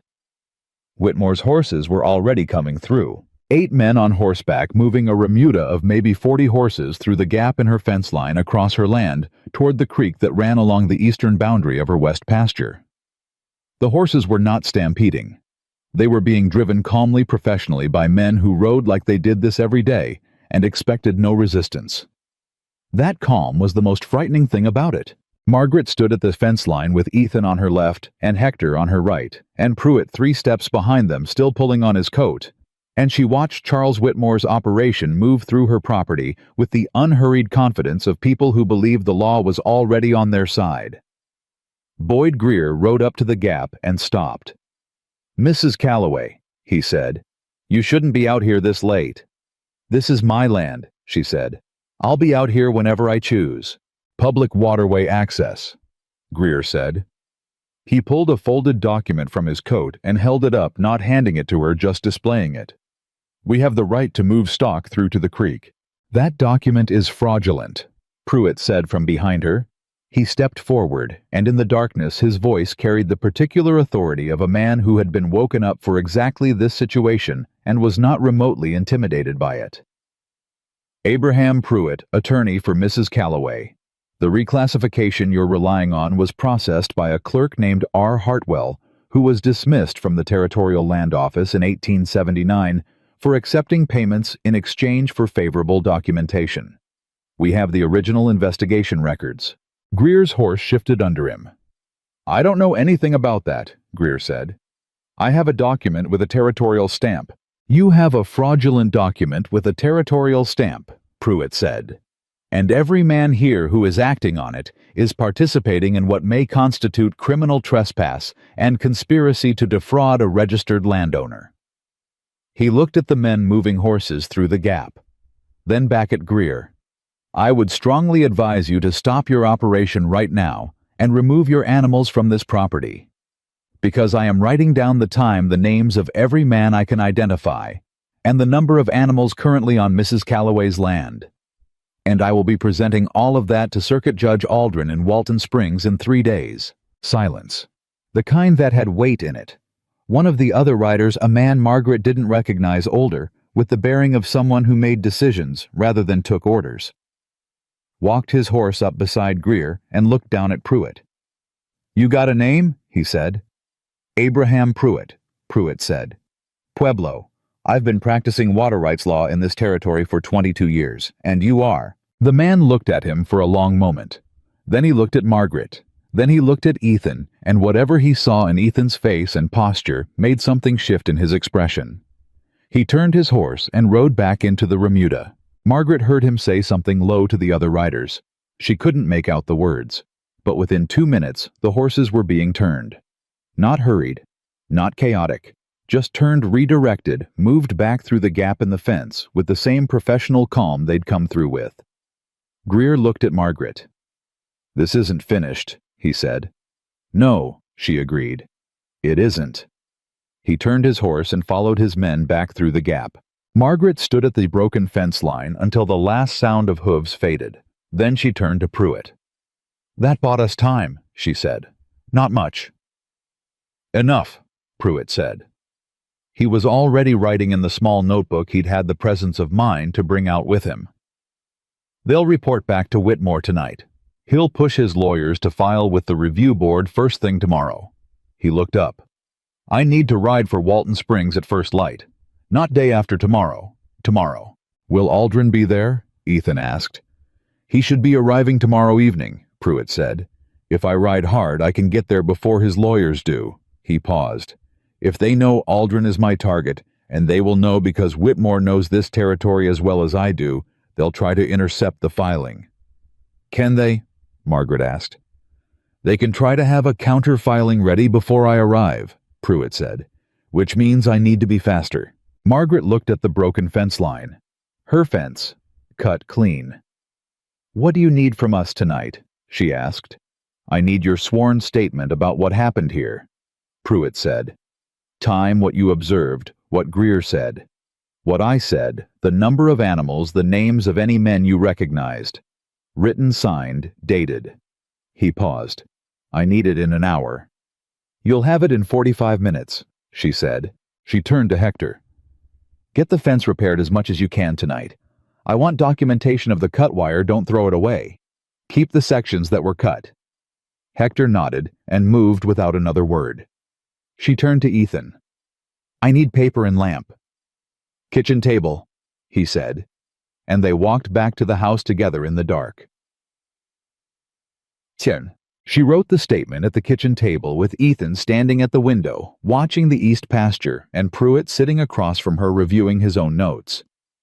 She wrote fast and clean and without stopping, and when she finished, she read it back once and signed it and handed it to Pruitt. He read it, made 2 small notes, said, This is exactly what I need.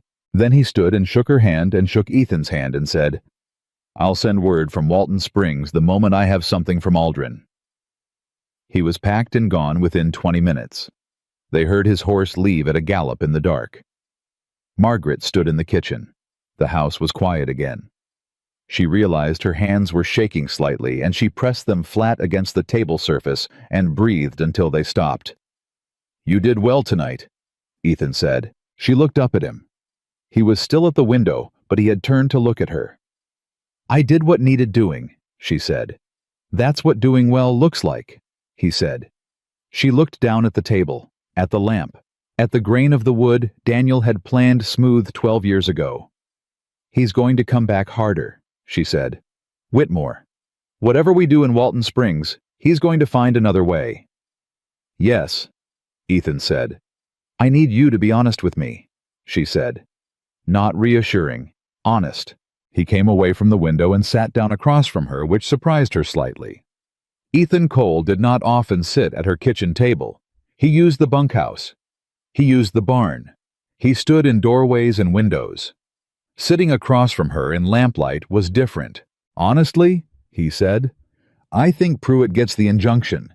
I think Aldrin grants it because the Hartwell precedent is too clean to ignore. And I think Whitmore's lawyers spend the next 2 months arguing procedural points while the injunction holds. And then the Hartwell records arrive from Denver. And then there's a real case with real evidence in front of a real judge who has never once ruled in Whitmore's favor. And then, he paused. Whitmore is smart enough to know when a legal fight has turned against him. Men like him don't keep fighting losing battles in court. They cut their losses and look for other angles. Other angles, she said. He might try to buy adjacent land, control your access to the main road, challenge your cattle grazing permits on the northern acreage. He looked at her steadily.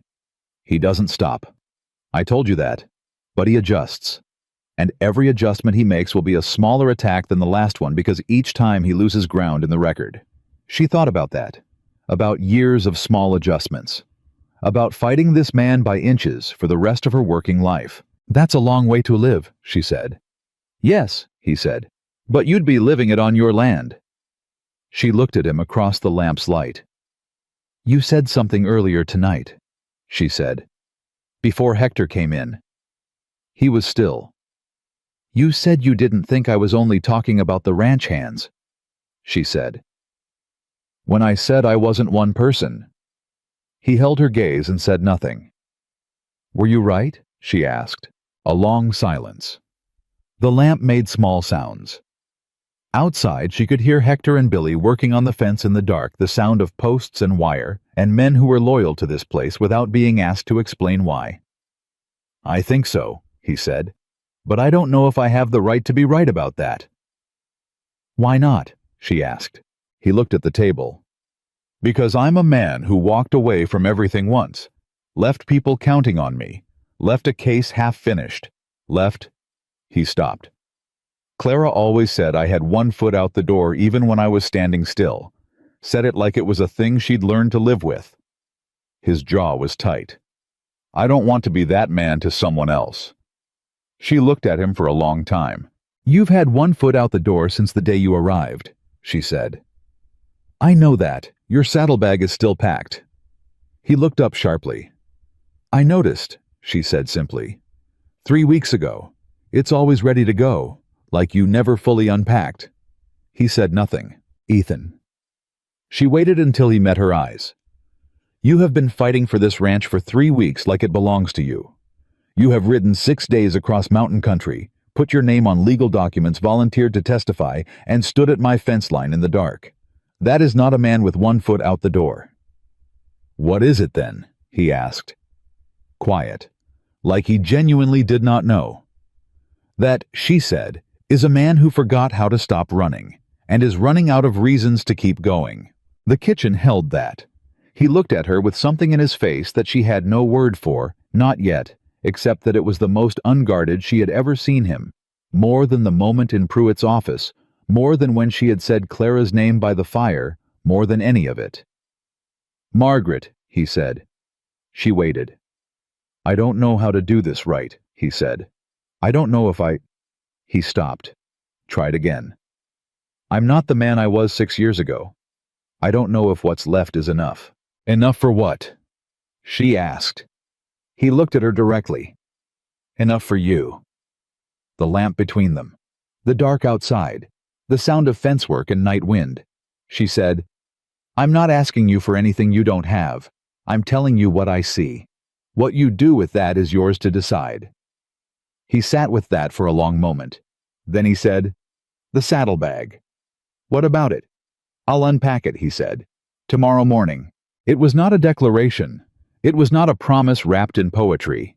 It was a man who said things plainly and meant them, precisely telling her the only way he knew how that something had shifted. She felt it shift in her own chest, quiet and real as a creek finding its true level. "All right," she said. She stood and took the lamp and walked to her bedroom, and she did not look back because she did not need to. The word came from Pruitt 4 days later. It came by telegraph, 9 words, and Margaret read it standing in the telegraph office with Ethan behind her and the clerk pretending not to watch her face. Aldrin granted injunction. Hartwell under investigation. Whitmore lawyers filing appeal. Hold fast. She read it twice. Then she folded it and held it in both hands. "Injunction," she said. "Yes," Ethan said. "Hartwell is being investigated." "Yes." She looked up. "Whitmore's lawyers are filing appeal." "They will," he said. "They always do." She looked at the telegraph in her hands. Then she laughed. Not a polite sound. A real one, short and sharp, and full of something that had been compressed in her chest for 4 months, finally finding room to move. The clerk looked startled. Ethan looked at her with something in his face that was almost a smile, the quiet kind he was capable of when he forgot to suppress it. "Hold fast," she said, reading the last 2 words again. "That's what Pruitt does," Ethan said. "Understatement under pressure." She folded the telegraph and put it in her pocket and walked out of the office and into the street. She stood in the summer heat and thought about Daniel, the way she did every time something important happened. Not with grief, not anymore. Or not only grief, but with the particular ache of wishing someone could know something they were not alive to see. She thought, "We're going to keep it, Daniel. Your ranch is going to stay Callaway land." She felt Ethan step up beside her. "We should send word to Hector," she said. "Already did," he said. "Sent a boy from the office before you finished reading it." She looked at him. "You knew what it said before I read it," she said. "I can read over your shoulder," he said. "You didn't notice." She stared at him. "I notice everything," she said indignantly. "You notice most things," he said, "when your hands aren't shaking." "My hands were not—" She stopped, looked at her hands. That was relief. "I know," he said, the almost smile again. She shook her head. But the thing that rose in her chest was warm, and she did not try to push it down. Whitmore came to the ranch himself 2 days later, alone. No carriage, no escort, no Boyd Greer with his watchful eyes and his practiced smile. Just Charles Whitmore on a good horse riding up her road in the afternoon, and Margaret saw him coming and went to the porch and waited. He dismounted at the yard gate and walked in and stopped 10 feet from her. He looked older than the last time. She noticed that. The summer had done something to him, or maybe it was the injunction, or the investigation, or the first time in his long career that something hadn't bent the way he expected it to. "Mrs. Calloway," he said. "Mr. Whitmore," she said. He looked at the ranch for a moment. The way he always did that assessing sweep of a man who had spent a lifetime calculating value. But this time, something in it was different. Less calculating. More like she searched for the word, more like looking at something you know you're not going to have. "I'd like to speak plainly," he said. "You're welcome to," she said. He looked at her directly. "I've spoken with my lawyers about the Hartwell matter." "Then you know what we have," she said. "I know what you have," he said. "And I want you to understand that I was not aware of Hartwell's prior history when he was hired into the land office. I did not instruct anyone to commit fraud." She studied his face. He was telling the truth, she thought. Or part of it. "But you had a contact in that office," she said. "Someone who could move things along for you." He was quiet for a moment.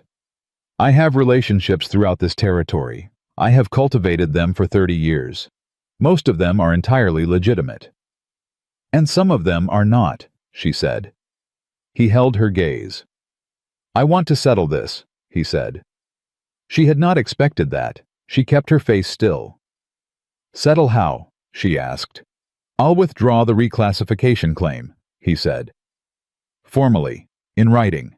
My lawyers will file a withdrawal with the land office by end of week.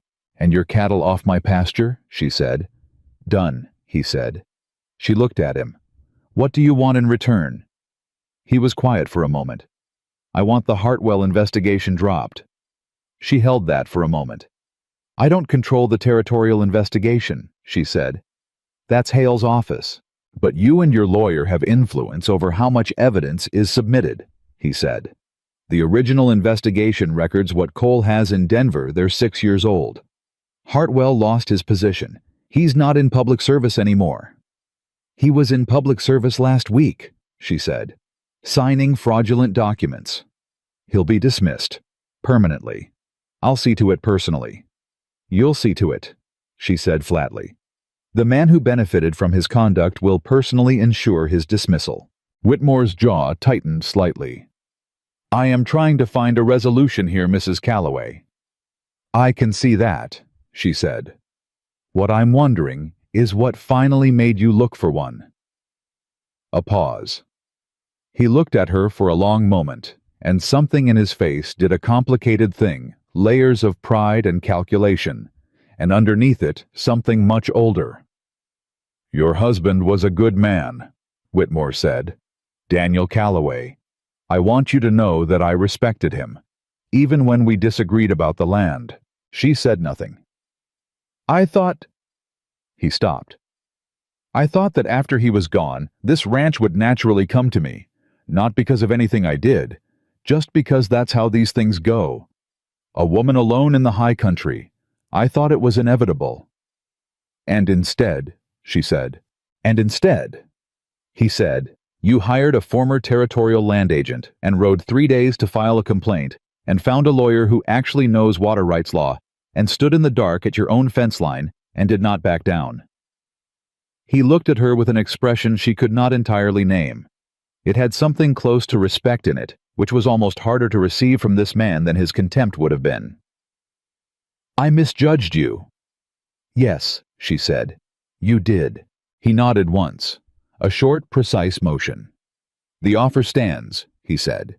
"Withdrawal of the reclassification. Your cattle returned to the east pasture, your water rights unchallenged. In exchange for limiting our cooperation with the Hartwell investigation," she said. "In exchange for limiting your submission of the 1879 records," he said precisely. She looked at him. She thought about Pruitt. She thought about what Pruitt would say, that they had the stronger position, now that the investigation gave them leverage, that settling for a withdrawal, when they could pursue criminal conspiracy charges, was leaving something on the table. She also thought about the ranchers Whitmore had done this to before her. The ones who didn't have a Pruitt or an Ethan Cole. The ones who had settled or sold or simply run dry and given up. She thought about whether letting Hartwell walk again was something she could carry. "No," she said. Whitmore looked at her steadily. "The withdrawal," she said. "Yes. The water rights, yes. The East pasture, yes. But I will not agree to limit the Hartwell investigation. That man has done this before. He will do it again if no one stops him." She held Whitmore's gaze. "You can have the settlement without that condition, or you can have no settlement at all." Whitmore was quiet for a long moment. The afternoon held. The mountain above them. The summer heat. "All right," he said. She blinked.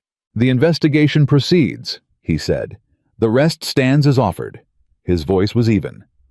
"I would rather settle this cleanly than fight a case I'm going to lose with a judge who's never sided with me." He met her eyes. "I'm not a man who throws good money after bad." He turned and walked back to his horse. At the gate he stopped and looked back once. "For what it's worth," he said, "I hope the ranch does well." She did not say anything. He rode out. She stood on her porch and watched him go, and tried to understand what had just happened, which was that Charles Whitmore had come to her land and stood in her yard and admitted he had lost. Not in a courtroom, not in a filing, in person, on her ground. She heard the door behind her. "I heard," Ethan said. She turned. He was in the doorway, and she knew from his face that he had heard all of it. "Did I do right?" she asked. "Not settling on Hartwell." "Yes," he said, without hesitation. "Pruitt might say we left leverage on the table." "Pruitt will agree with you," he said. "Whitmore settling is good. Hartwell being properly investigated is better. You got both." She exhaled. "He said he misjudged me," she said. "He did," Ethan said. "Most people in this valley thought the same thing he did," she said. "That this place would naturally come apart when Daniel was gone." "Most people were wrong," Ethan said. She looked at him. "You weren't," she said. "From the first day. You never looked at this ranch like it was failing." "It wasn't failing," he said. "It was just carrying too much alone." She held his gaze. "It doesn't have to anymore," he said. And there it was. Not a speech, not a declaration rehearsed by firelight. Just a man in a doorway saying the true thing in the plainest way he knew. She walked toward him, and he held the door, and she passed inside, and behind her, the summer valley stretched wide and gold and entirely hers. Keek. The formal withdrawal came from Whitmore's lawyers 9 days later. Pruitt received it first, reviewed it line by line, sent her a telegraph that read, "Clean. No conditions. Filed with Land Office this morning. Your water rights reinstated." She read it at the kitchen table with her coffee going cold beside her. Hector was there. Billy was there. Tomas, who almost never said anything in a room, said, "About time." And everyone looked at him, and he shrugged and went back to his breakfast. Ethan came in from the morning check, and she held up the telegraph, and he read it, and set it back on the table and poured his coffee. "Hartwell?" he asked. "Pruitt says the investigation is moving," she said. "He expects formal charges within the month." Ethan nodded. "Denver records arrived." "Yesterday," she said. "Everything Pruitt needed." He sat down across from her at the table, in the chair he had started using more consistently over the past week, the one that was across from hers, and she realized she had stopped noticing it as unusual and started thinking of it as his place at the table, which was a thing she noticed herself thinking and did not push away. "What happens now?" Billy asked. He was 20, and he asked that question the way 20-year-olds did, like now was a discreet thing with a clear next step. "Now we fix the east fence properly," Hector said. "And we get the cattle back on the east pasture before they wreck the western grass for winter." "And the creek?" Billy asked. "Whitmore's diversion came down last week," Ethan said. "Water levels should return to normal within the month." Billy looked around the table. "So we won." A silence. Margaret looked at Hector, who looked at Ethan, who looked at Billy. "We held," Margaret said. "That's not the same as winning. Winning implies it's finished. This land protecting it, that's not something you win once and stop doing. She looked at her hands, which were ranch hands, calloused and direct, and hers. But yes, we held. Billy thought about that. I can live with that, he said. Good, she said. Finish your breakfast. He did.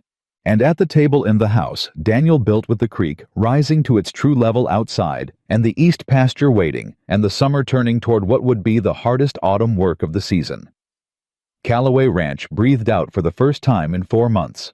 Margaret felt it. In the quiet of the room.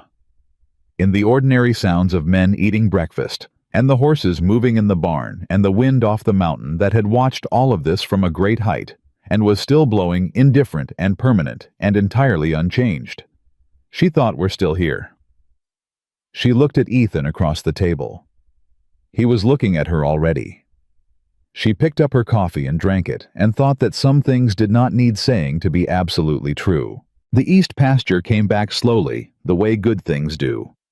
The creek rose to its old level over 3 weeks, filling the channel, the way water always does when you stop fighting it quietly, without announcement, simply returning to the place it had always belonged. Margaret walked the bank every morning for those 3 weeks, not because she needed to check it, but because she needed to watch it, needed to see the proof of something returning that had been taken. Ethan walked with her most mornings. They did not always talk. That was something she had come to understand about the two of them. The silence was not absence. It was a kind of companionship she had not known she missed until she had it again. Daniel had been a talker, warm and easy with words, and she had loved that about him. Ethan was the opposite, and she was finding to her own surprise that she loved that too. Different things could be good. She was old enough to know that even if it still surprised her sometimes to feel it. On the 21st morning, she walked the full length of the east bank and came back and said, "It's there." Ethan was behind her. "I know," he said. "Been back to full level for 4 days."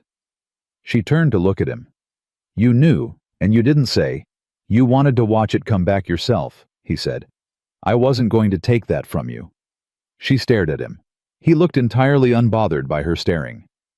"You are a very particular kind of man, Ethan Cole," she said. "So, I've been told," he said. She shook her head, but the thing moving through her chest was not irritation, and they both knew it. The letter from Denver arrived on a Tuesday. Margaret was in the barn when Hector brought it out, moving fast enough that she set down what she was doing and wiped her hands and took it from him before he could say who it was from. She read it, standing in the barn, and by the second paragraph her jaw was tight, and by the end of it she was very still in the way she got when something was serious, and she needed a moment before she could speak. "What is it?" Hector asked. She folded it. "Get Ethan," she said. Hector went without asking another question, which was one of the things she valued most about him. Ethan came in from the north fence line where he had been replacing the last of the rotted posts, a project he had started in his first week, and was only now finishing because everything else had kept interrupting it. He came in with his work gloves in one hand and looked at her face and said nothing, just waited. She handed him the letter. He read it. She watched his face do the same thing hers had done, tighten, then go still. "Hartwell's lawyer is arguing the 1879 records are inadmissible," he said. "Because they were generated by an investigation that was closed without charges," she said. "His lawyer says introducing them now amounts to using dismissed evidence to build a new case." "That's a bad legal argument," Ethan said. "Pruitt says the same thing in the second page," she said. "But Hartwell's lawyer has filed a motion to suppress, and the motion has been assigned to a judge in Denver who Pruitt doesn't know, which means he can't predict the ruling." Ethan handed the letter back. "When does Pruitt need to respond?" 2 weeks, she said. "But here's the part that matters." She turned to the second page. "Pruitt says that if the 1879 records are suppressed, the case against Hartwell weakens significantly. He can still pursue criminal charges based on the current reclassification attempt, but without the pattern of prior conduct, it's a harder case to make. Hartwell's lawyer knows this. They're not suppressing the records because they think they'll win the motion. They're suppressing them to force a plea. Hartwell pleads to a misdemeanor, pays a fine, no prison time. She looked up. Ethan was watching her. And Whitmore walks clean, she said, because Hartwell's plea agreement would include a statement that he acted independently without direction from any third party. A silence. That's what this whole motion is about, Ethan said. Not the records. Protecting Whitmore. Yes, she said. Ethan turned and walked to the barn door and stood there for a moment, looking at the yard, his back to her. She knew that posture. She had seen it enough times to know it meant he was working through something he was not ready to say yet. She waited. I could go to Denver, he said. She went still. The 1879 investigation, he said. I conducted it. I know every detail of it firsthand. If I testify in person to the judge handling the suppression motion, not through records, but through direct examination, the motion changes. You can't suppress the testimony of the investigating agent. You can only suppress documents. She looked at his back. That's not what Pruitt asked for, she said carefully. No, Ethan said. It's what the case needs. It means going to Denver. Yes. It means putting yourself in front of a judge formally under oath as Ethan Cole, former territorial land agent. Yes. She waited. You've been unpacked for 3 weeks, she said. It came out quieter than she intended. He turned. He looked at her across the barn, and she looked back, and the distance between them was not very far, but it held everything. I'm coming back, Margaret, he said. She held his gaze. I know, she said, and she did know. That was the thing she knew it the same way she knew the creek had come back to full level, not because someone had told her, but because she had watched it herself over time and trusted what she saw. I need to talk to Pruitt first, he said. I'll send the telegraph today, she said. He nodded. He pulled his work gloves back on. I'll finish the North Posts, he said. Like that settled it. Like going to Denver to potentially change the course of a criminal case was an errand to fit between fence posts. She watched him walk back out to the north line. She stood in the barn for a moment holding the letter. Then she went to write the telegraph to Pruitt. Chud. Pruitt's response came in 6 hours. Get Cole to Denver. Judge Fenner sets hearing in 10 days. This changes everything. Ethan left 2 days later. He rode out before dawn the same way he had ridden in on Flint, with his saddlebags over the horse's flanks. Margaret was up to see him off. She did not ask herself why she was up before the sun to stand on a porch in the August dark. The answer was obvious, and she was past pretending it wasn't. He checked his cinch one last time, turned. 10 days, he said. 10 days, she said.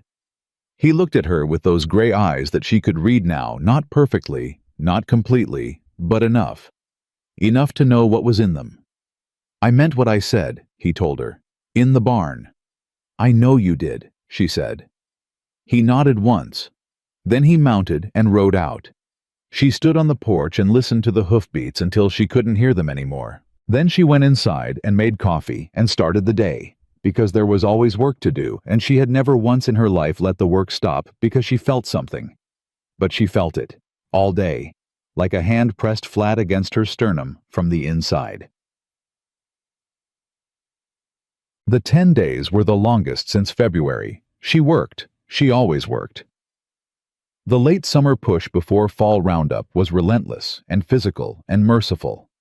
In the way that hard labor was merciful, it demanded everything and left nothing left over for sitting with your thoughts in an empty house. Hector noticed she was driving herself harder than usual and did not say anything, which was its own kind of kindness.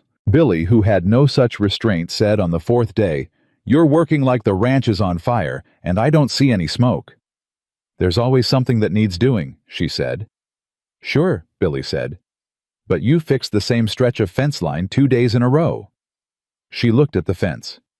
"It needed doing twice," she said. Billy looked at the fence, then at her. He was 20 years old and not wise yet, but he was not stupid. "He's coming back," Billy said. "I know that," she said. "Then why are you acting like he might not?" She looked at the boy, at this young man who had worked her ranch for 2 years and watched her bury her husband and fight Charles Whitmore and hold everything together with her bare hands, and she said, "Because knowing something and feeling it are two different things, and sometimes the feeling needs the time to catch up." Billy thought about that. "My ma says something like that," he said. "Your ma is a smart woman," Margaret said. "She'd like you," he said simply. She looked at him for a moment. "Get back to work," she said, but not unkindly. The telegram came on the morning of the 9th day, one day earlier than she had expected, and she was in the house when Hector brought it from town at a pace that told her it was good news before she could read his face. She took it and read it once. Fenner denied suppression motion. Full testimony admitted. Hartwell facing full criminal charges. Plea deal withdrawn. Whitmore named as person of interest in original investigation. Riding home tomorrow. Cole. She read it twice. Then she sat down at the kitchen table, which she did not usually do in the middle of the morning, and she pressed the telegram flat on the wood surface Daniel had planed smooth, and she sat there for a moment that was not very long, but was very full. Whitmore named as person of interest, not charged, not yet, but named, in an official territorial investigation. On the record, in the way that meant it followed a man into every room he walked into for the rest of his professional life. She thought about the way he had stood in her yard and said, "I misjudged you." She thought about whether he had known when he said it that it was going to end up here. Whether some part of him had known the moment Ethan Cole walked up beside her in that yard, that he had made a calculation error he could not undo. She hoped so. She was not. She decided a woman who required her opponents to suffer. But she was absolutely a woman who required them to understand what they had done. "Good news?" Hector asked from the doorway. "Very good news," she said. He read her face, which he had gotten good at over 2 years. "He's coming back tomorrow," Hector said. Not a question. "Tomorrow," she said. Hector nodded. He turned to go. "Hector," she said. He stopped. "Thank you," she said, "for staying through all of it. You could have left, after Daniel. Any of you could have." He was quiet for a moment. "Mrs. Calloway," he said. "Daniel was a good man, but this ranch—" He paused. "This ranch is yours, has been yours as much as his since the first winter. We stayed because of you." He met her eyes directly. "That's the truth of it." She held that. "Go finish the morning check," she said quietly. He went. She sat at the table for another moment. Then she stood and went back to work because that was what she did, and because tomorrow was one day away, and she had never once in her life been able to make time move faster by watching it. He rode in late the following afternoon. She heard Flint before she saw him, that particular sound of a horse that had been on the road too long, moving toward familiar ground. She came out of the barn and stood in the yard. Ethan rode through the gate and stopped. He looked road-worn and tired and entirely like himself, which was to say, like a man who had ridden hundreds of miles and done something hard and come back without making a production of any of it. He stepped down from Flint, and she walked across the yard toward him, and they stopped a few feet apart, the way they always had. But something about the distance was different now. It was not cautious. It was just close. "Denver?" she asked. "Done," he said. "Hartwell, facing the full case. His lawyer will try to negotiate again, but without the suppression motion, and with my testimony on the record, his options are limited." Ethan pulled off his riding gloves. "Pruitt thinks he takes a plea before winter, but a real one this time, not a misdemeanor." "And Whitmore." Ethan looked at her. "The person of interest designation is in the territorial record. His lawyers are working to have it removed. They won't succeed." A pause. "He's not going to prison. I want to be honest with you about that. What he did was directed through enough layers that direct criminal liability is hard to establish. But his name is in that record, and anyone who does business with him in this territory will know it." "It follows him," she said. "For a long time," he said. She nodded. "Is that enough?" he asked. He was watching her carefully. She thought about it honestly. For Daniel's ranch, she said. Yes. The land is ours. The water is ours. The record is clear. She paused. For the people Whitmore did this to before me, who didn't have a Pruitt or an injunction, or... She stopped. For them, no. But that's not a fight I can finish by myself. No, he said.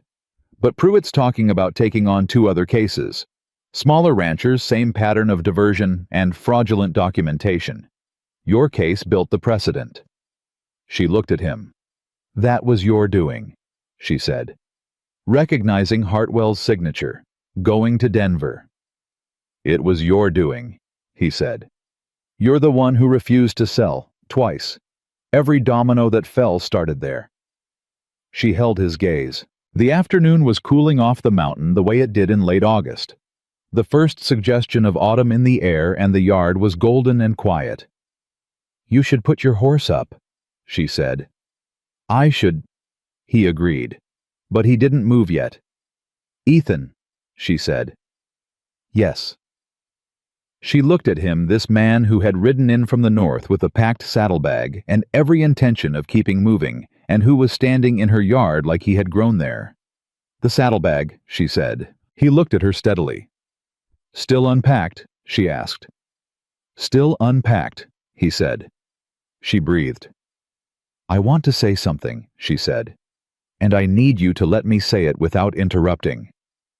He waited. I was not looking for this, she said. I was not looking for you or anyone. I thought the rest of my life was going to be the ranch and the work, and the memory of Daniel and I had accepted that. I had made peace with it. She looked at her hands, then back up at him. And then you slowed your horse at my gate, and I don't know what you saw from that ridge, but whatever it was, I'm glad you came down. He was very still. I don't know what this is yet, she said. I'm not asking you to name it or rush it or promise me anything beyond what you've already given, which is more than I had any right to expect from a stranger who came looking for a week's work. She steadied herself. But I need you to know that when you rode out to Denver, the house was too quiet, and I noticed. He said nothing for a long moment. Then he said, I noticed the same thing from the other direction. She looked at him. Riding away from here, he said, felt like riding away from something I didn't have a right to call mine, and I kept thinking... He stopped. I kept thinking that Clara would have liked you, that she'd have looked at you holding this ranch together and said there that's someone worth staying for. She felt something move through her that she had no clean word for. You don't know that, she said. The same words she had said to him about what Clara would have thought of him. Said back to her now. No, he said. But I know what it feels like to want to stop running. And I know that the only place I've felt that in 3 years is here. He looked at the ranch, the barn, the house, the mountains above. On your land, at your table, walking your fence line. He looked back at her. I'd like to stop running, Margaret, if you'll let me. The yard held them. The mountain above held them. Every hard thing that had happened on this land, every loss and every fight and every morning she had come out before the sun and been afraid and done the work anyway, held them. She said, the answer was yes, before you finished the sentence. He crossed the distance between them. He did not reach for her dramatically. He put his hand against her jaw the way a man did when he was afraid of breaking something careful, sure present. She put her hand over his. They stood like that for a moment that was entirely quiet and entirely enough. Then she said, Your horse needs water.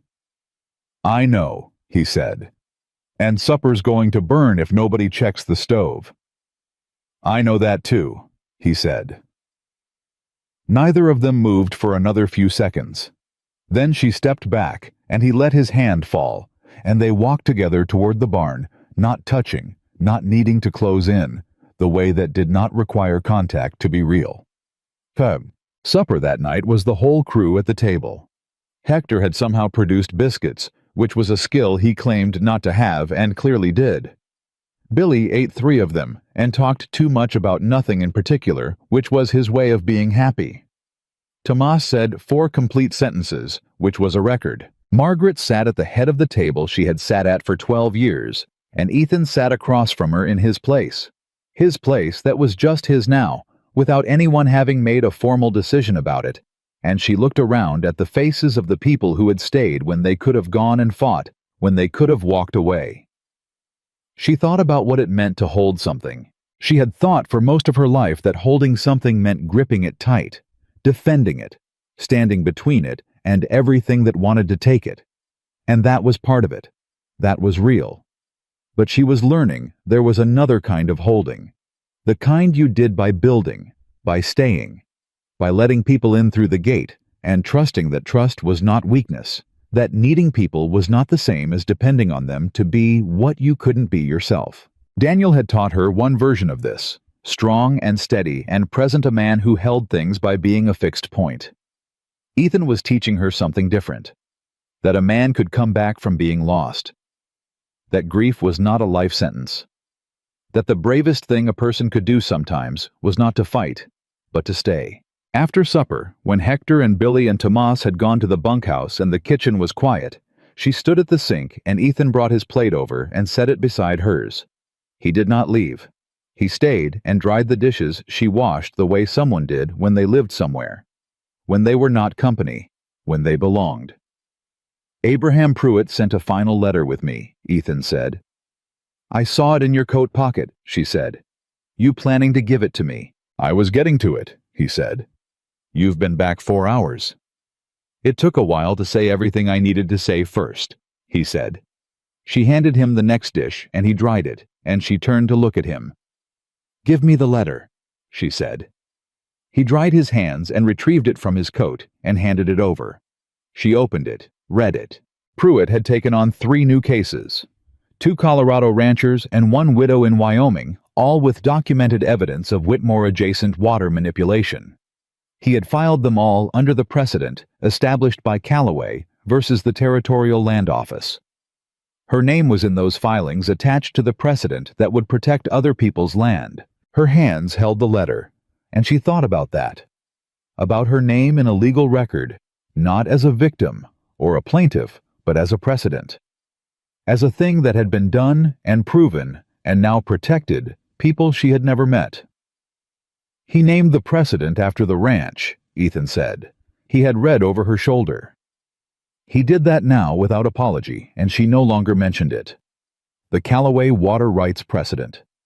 She set the letter down on the counter. She looked at the kitchen.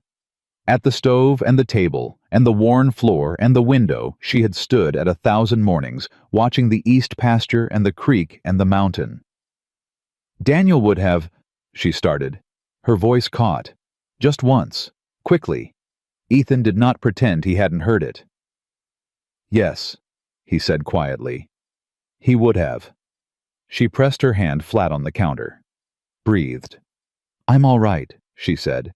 I know, he said. She straightened. The north posts, she said. Finished, he said.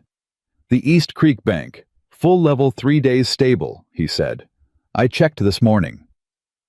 The fall roundup schedule. Hector has it drafted, he said. He was going to give it to you tomorrow. She turned and looked at him. Is there anything on this ranch that isn't handled? She asked. He thought about it seriously, which was how he thought about everything. The gate on the south pasture fence has a hinge starting to loosen, he said. I was going to get to it tomorrow. Tomorrow, she said. First thing, he said. She looked at him. At this man who had come in from the north with nothing but a horse and a packed bag and a grief he had been carrying so long he'd forgotten it wasn't supposed to be permanent, and who had, over the course of a summer, put down the bag and taken up the work of a life that was not running, but staying. Ethan, she said. Yes. Are you happy? He looked at her for a long time. She had asked it simply the way she asked most things, directly without decoration. It was a thing she needed to know, and she could not think of a reason not to ask it. I don't know if that's the right word yet, he said. He was not being evasive. She could tell the difference now. He was being honest. I'm present. In a way I haven't been in a long time. I wake up in the morning, and I know where I am, and I know what I'm doing, and I know why it matters. He paused. For 3 years I couldn't have said any of those 3 things. She held that. That's enough, she said. For now. For now. He agreed. She picked up the lamp to take to her room. The hinge, she said, on the south gate. First thing, he said. I'll hold you to that, she said.